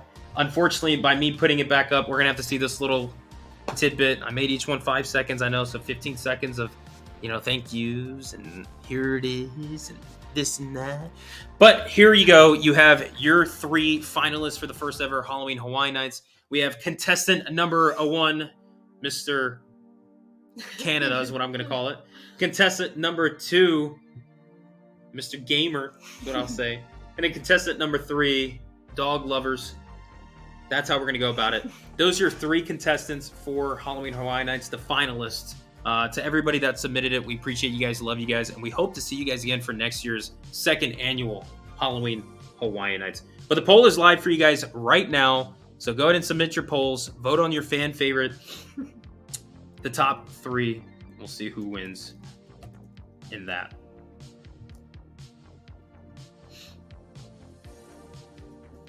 Yes, big fan of the dogs. Yes, the dogs on the shirt. Yes. Leota is fantastic. So much so that we may get Hondo one down the road too. We're going to have to. Pumpkin Man. Right. Yeah, seriously, loved all the submissions that you guys gave. It was fantastic. Yeah. And that's the thing, like, I hate doing these because when I see them all, I'm like, I just want to, you all win. All of them. You're all winners. I love you all. But only one could be the finalists, and unfortunately it's not me. It's stupid. It should have been me. But yeah, so we picked our top 3 favorites that we saw based on the shirts, and that's what we have right now. Yeah, see, even Justin saying Pumpkin Man, ? Yeah, right? It's not rigged, I promise you. What about Pumpkin Man? Because you got a Pumpkin Man shirt in one of them. Oh. I'll give it, 20 more seconds. Right now, contestant number 3 with 82%. Contestant 2, 12%. Contestant 1 with 6%. I'm giving my vote to contestant number 1. That was the first submission. That was the first. Even before Brian did his. So. Well, before I officially admit, I said I was going to do mine October 1st. But, yeah, contestant number 1 was actually the first official submission for that. All of these people we got to meet, by the way, in person. Fantastic people. Love you guys. Also, if you're looking for the team member parking garage, you can just put in Universal Human Resources into your GPS and it'll take you there. Yeah, Universal Human Resources. That's exactly the location you need to go to. I believe it's literally like 1,000 Universal Way or something like that. Yeah. Also, Blip said, "How about Halloween Horror Life? Halloween Horror Life with Brian and Steph for a podcast name." I like that. We are thinking of podcast names. We might want to keep it around like the Fright Club. Keep that name going because that's like our members and stuff. We may do something like that. But if you guys have any podcast name suggestions, like drop it down. What I'll do is I'll even put a open. You could even do a member post and then people can just comment on it. Yeah, in a community post in YouTube. Yeah. That's what I was going to do, like an open forum there where you can just comment what podcast name you think we should have. I would like to keep something that's Fright Club centered, but we're open to anything. We want it to be like the Fright Club. Yeah, podcast. like it might be that. Yeah, the Fright Club podcast. We're thinking of that. We're also thinking about, for the first time, maybe this coming year, maybe if we have the time, of doing merchandise. We might bring merchandise to the table next year for you guys to check out. If that's something you guys are interested in, we'll do a poll on that. We'll let you guys see what you guys think. But yeah, merchandise might be coming out. We might have games for you guys to play. Maybe future projects and stuff. A lot coming out. But I think we're going to call it here. 3, 2, 1. Ladies and gentlemen, the first official Halloween Hawaiian Nights competition is closed for the 3 finalists, and the winner is contestant number 3. Congrats to you two. You know who you are. Ladies and gentlemen, right there, if you guys don't know who those are are the peeps from Southridge Films, the creators of Pumpkin Man Film. Fantastic people, by the way. Ryan and Janae, we love you guys. How can you not love those Hawaiian shirts that have their dog on them? If you guys did not know, those Hawaiian shirts have their dog, Leota. She's on the shirt. So, yes, a little biased. I had to put them in the finals because I love that shirt. It's a dog. It's amazing. On the shirt. And also, like, who did it better? Like, hold on, Ryan on the right Do you have your picture? I'm gonna pull that up. Hold up. I know people are gonna start thinking this is rigged. I know. This looks very rigged, guys, because it's partially rigged. I mean, it's Leota, though. I know, right? So you got... Jesus. So many clicks. Click so many buttons. All right. So you got... There's my post. I see wearing the same shirt, you know, the whole pose and everything. And then you got this guy over here. Yeah, we need Hondo on a shirt. We will get Hondo on one. We have to. Yeah. So, but yeah, congratulations to the team at Southridge Films for winning the first official Halloween Hawaiian Nights. And technically, I should say, Miss Janae, congrats to you. That was her post. So she's the winner. Contestant number 3. So there we go. Halloween Hawaiian Nights is closed. We have our first annual winner. We'll be getting in contact with you. We'll send over the check. All those things that we promised. Oh, we didn't promise that, did we? No, we didn't. Oh, yeah. There's a thing in the contract saying that I overpromised things and you won't actually get those things. It'll just be a text message. Congrats. Right now. Right now. Hold up. Yeah, the lighting for that picture is good. Yeah, a few people are just now realizing that Fright Club is a pun on, like, Fight Club. Like, there's several people in the chat Rule saying, number I one. just got it. We don't talk about Fright Club.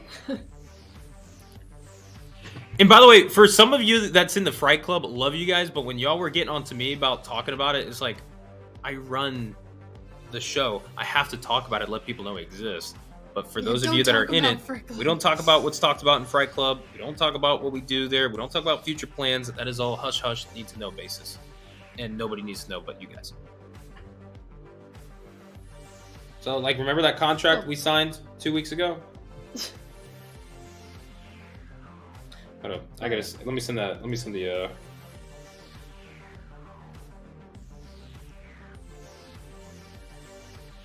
spelling things wrong. Is this necessary? Yes, it's necessary.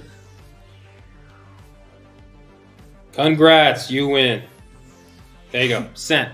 He I said, have proof. what? There you go. Caps. Proof. There you go. So, ladies and gentlemen, House of the Year, fan voted by you guys. Congrats to Darkest Steel, Scare Zone, Vamp, and then contestant number 3 as the Brian from Orlando's Halloween Hawaiian Nights final lists. Congrats, everybody. We're going to be wrapping it up here soon. I realize we're at 3 hours and 9 minutes? Why didn't anybody tell us we were that far? I knew. Whoa. What is the longest live stream we've ever done?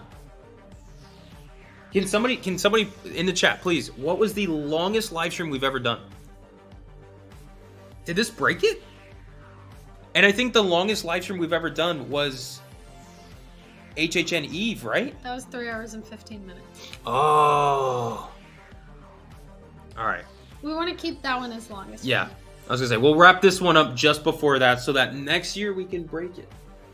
Yeah. 3 hours and 16 minutes. There we go. There you go. See, we're shooting for the stars, but we're landing on the moon. Okay, still far.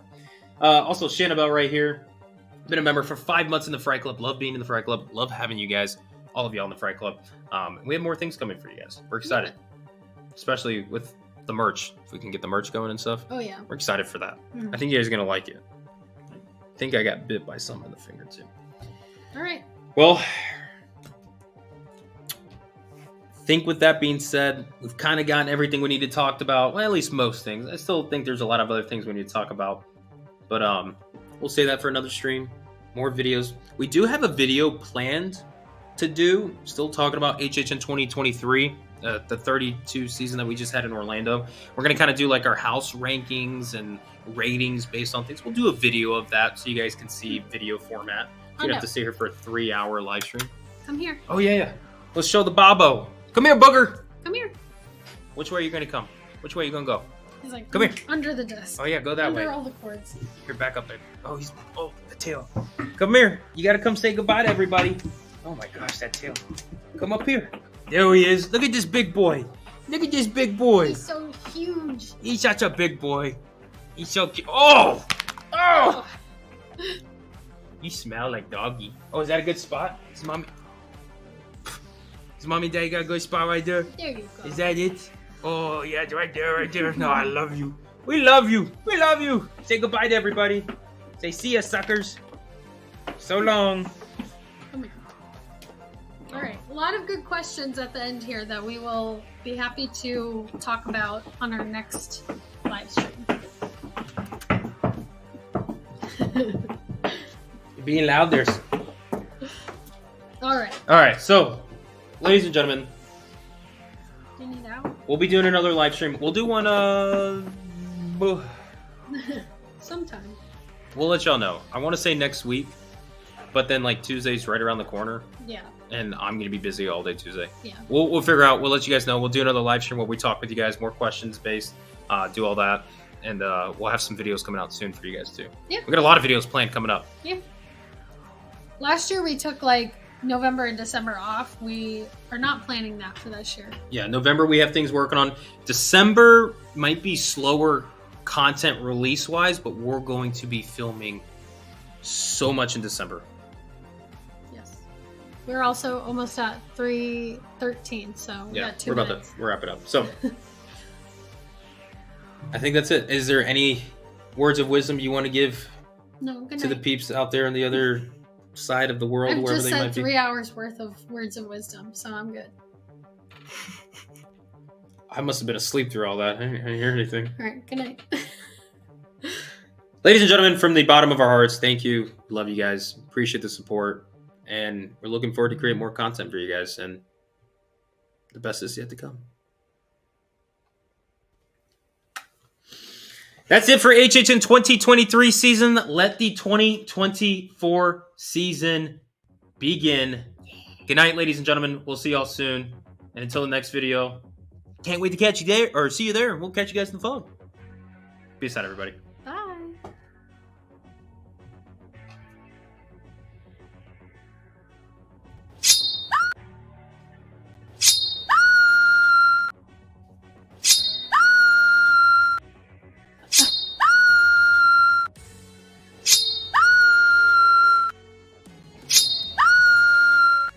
All right, all right.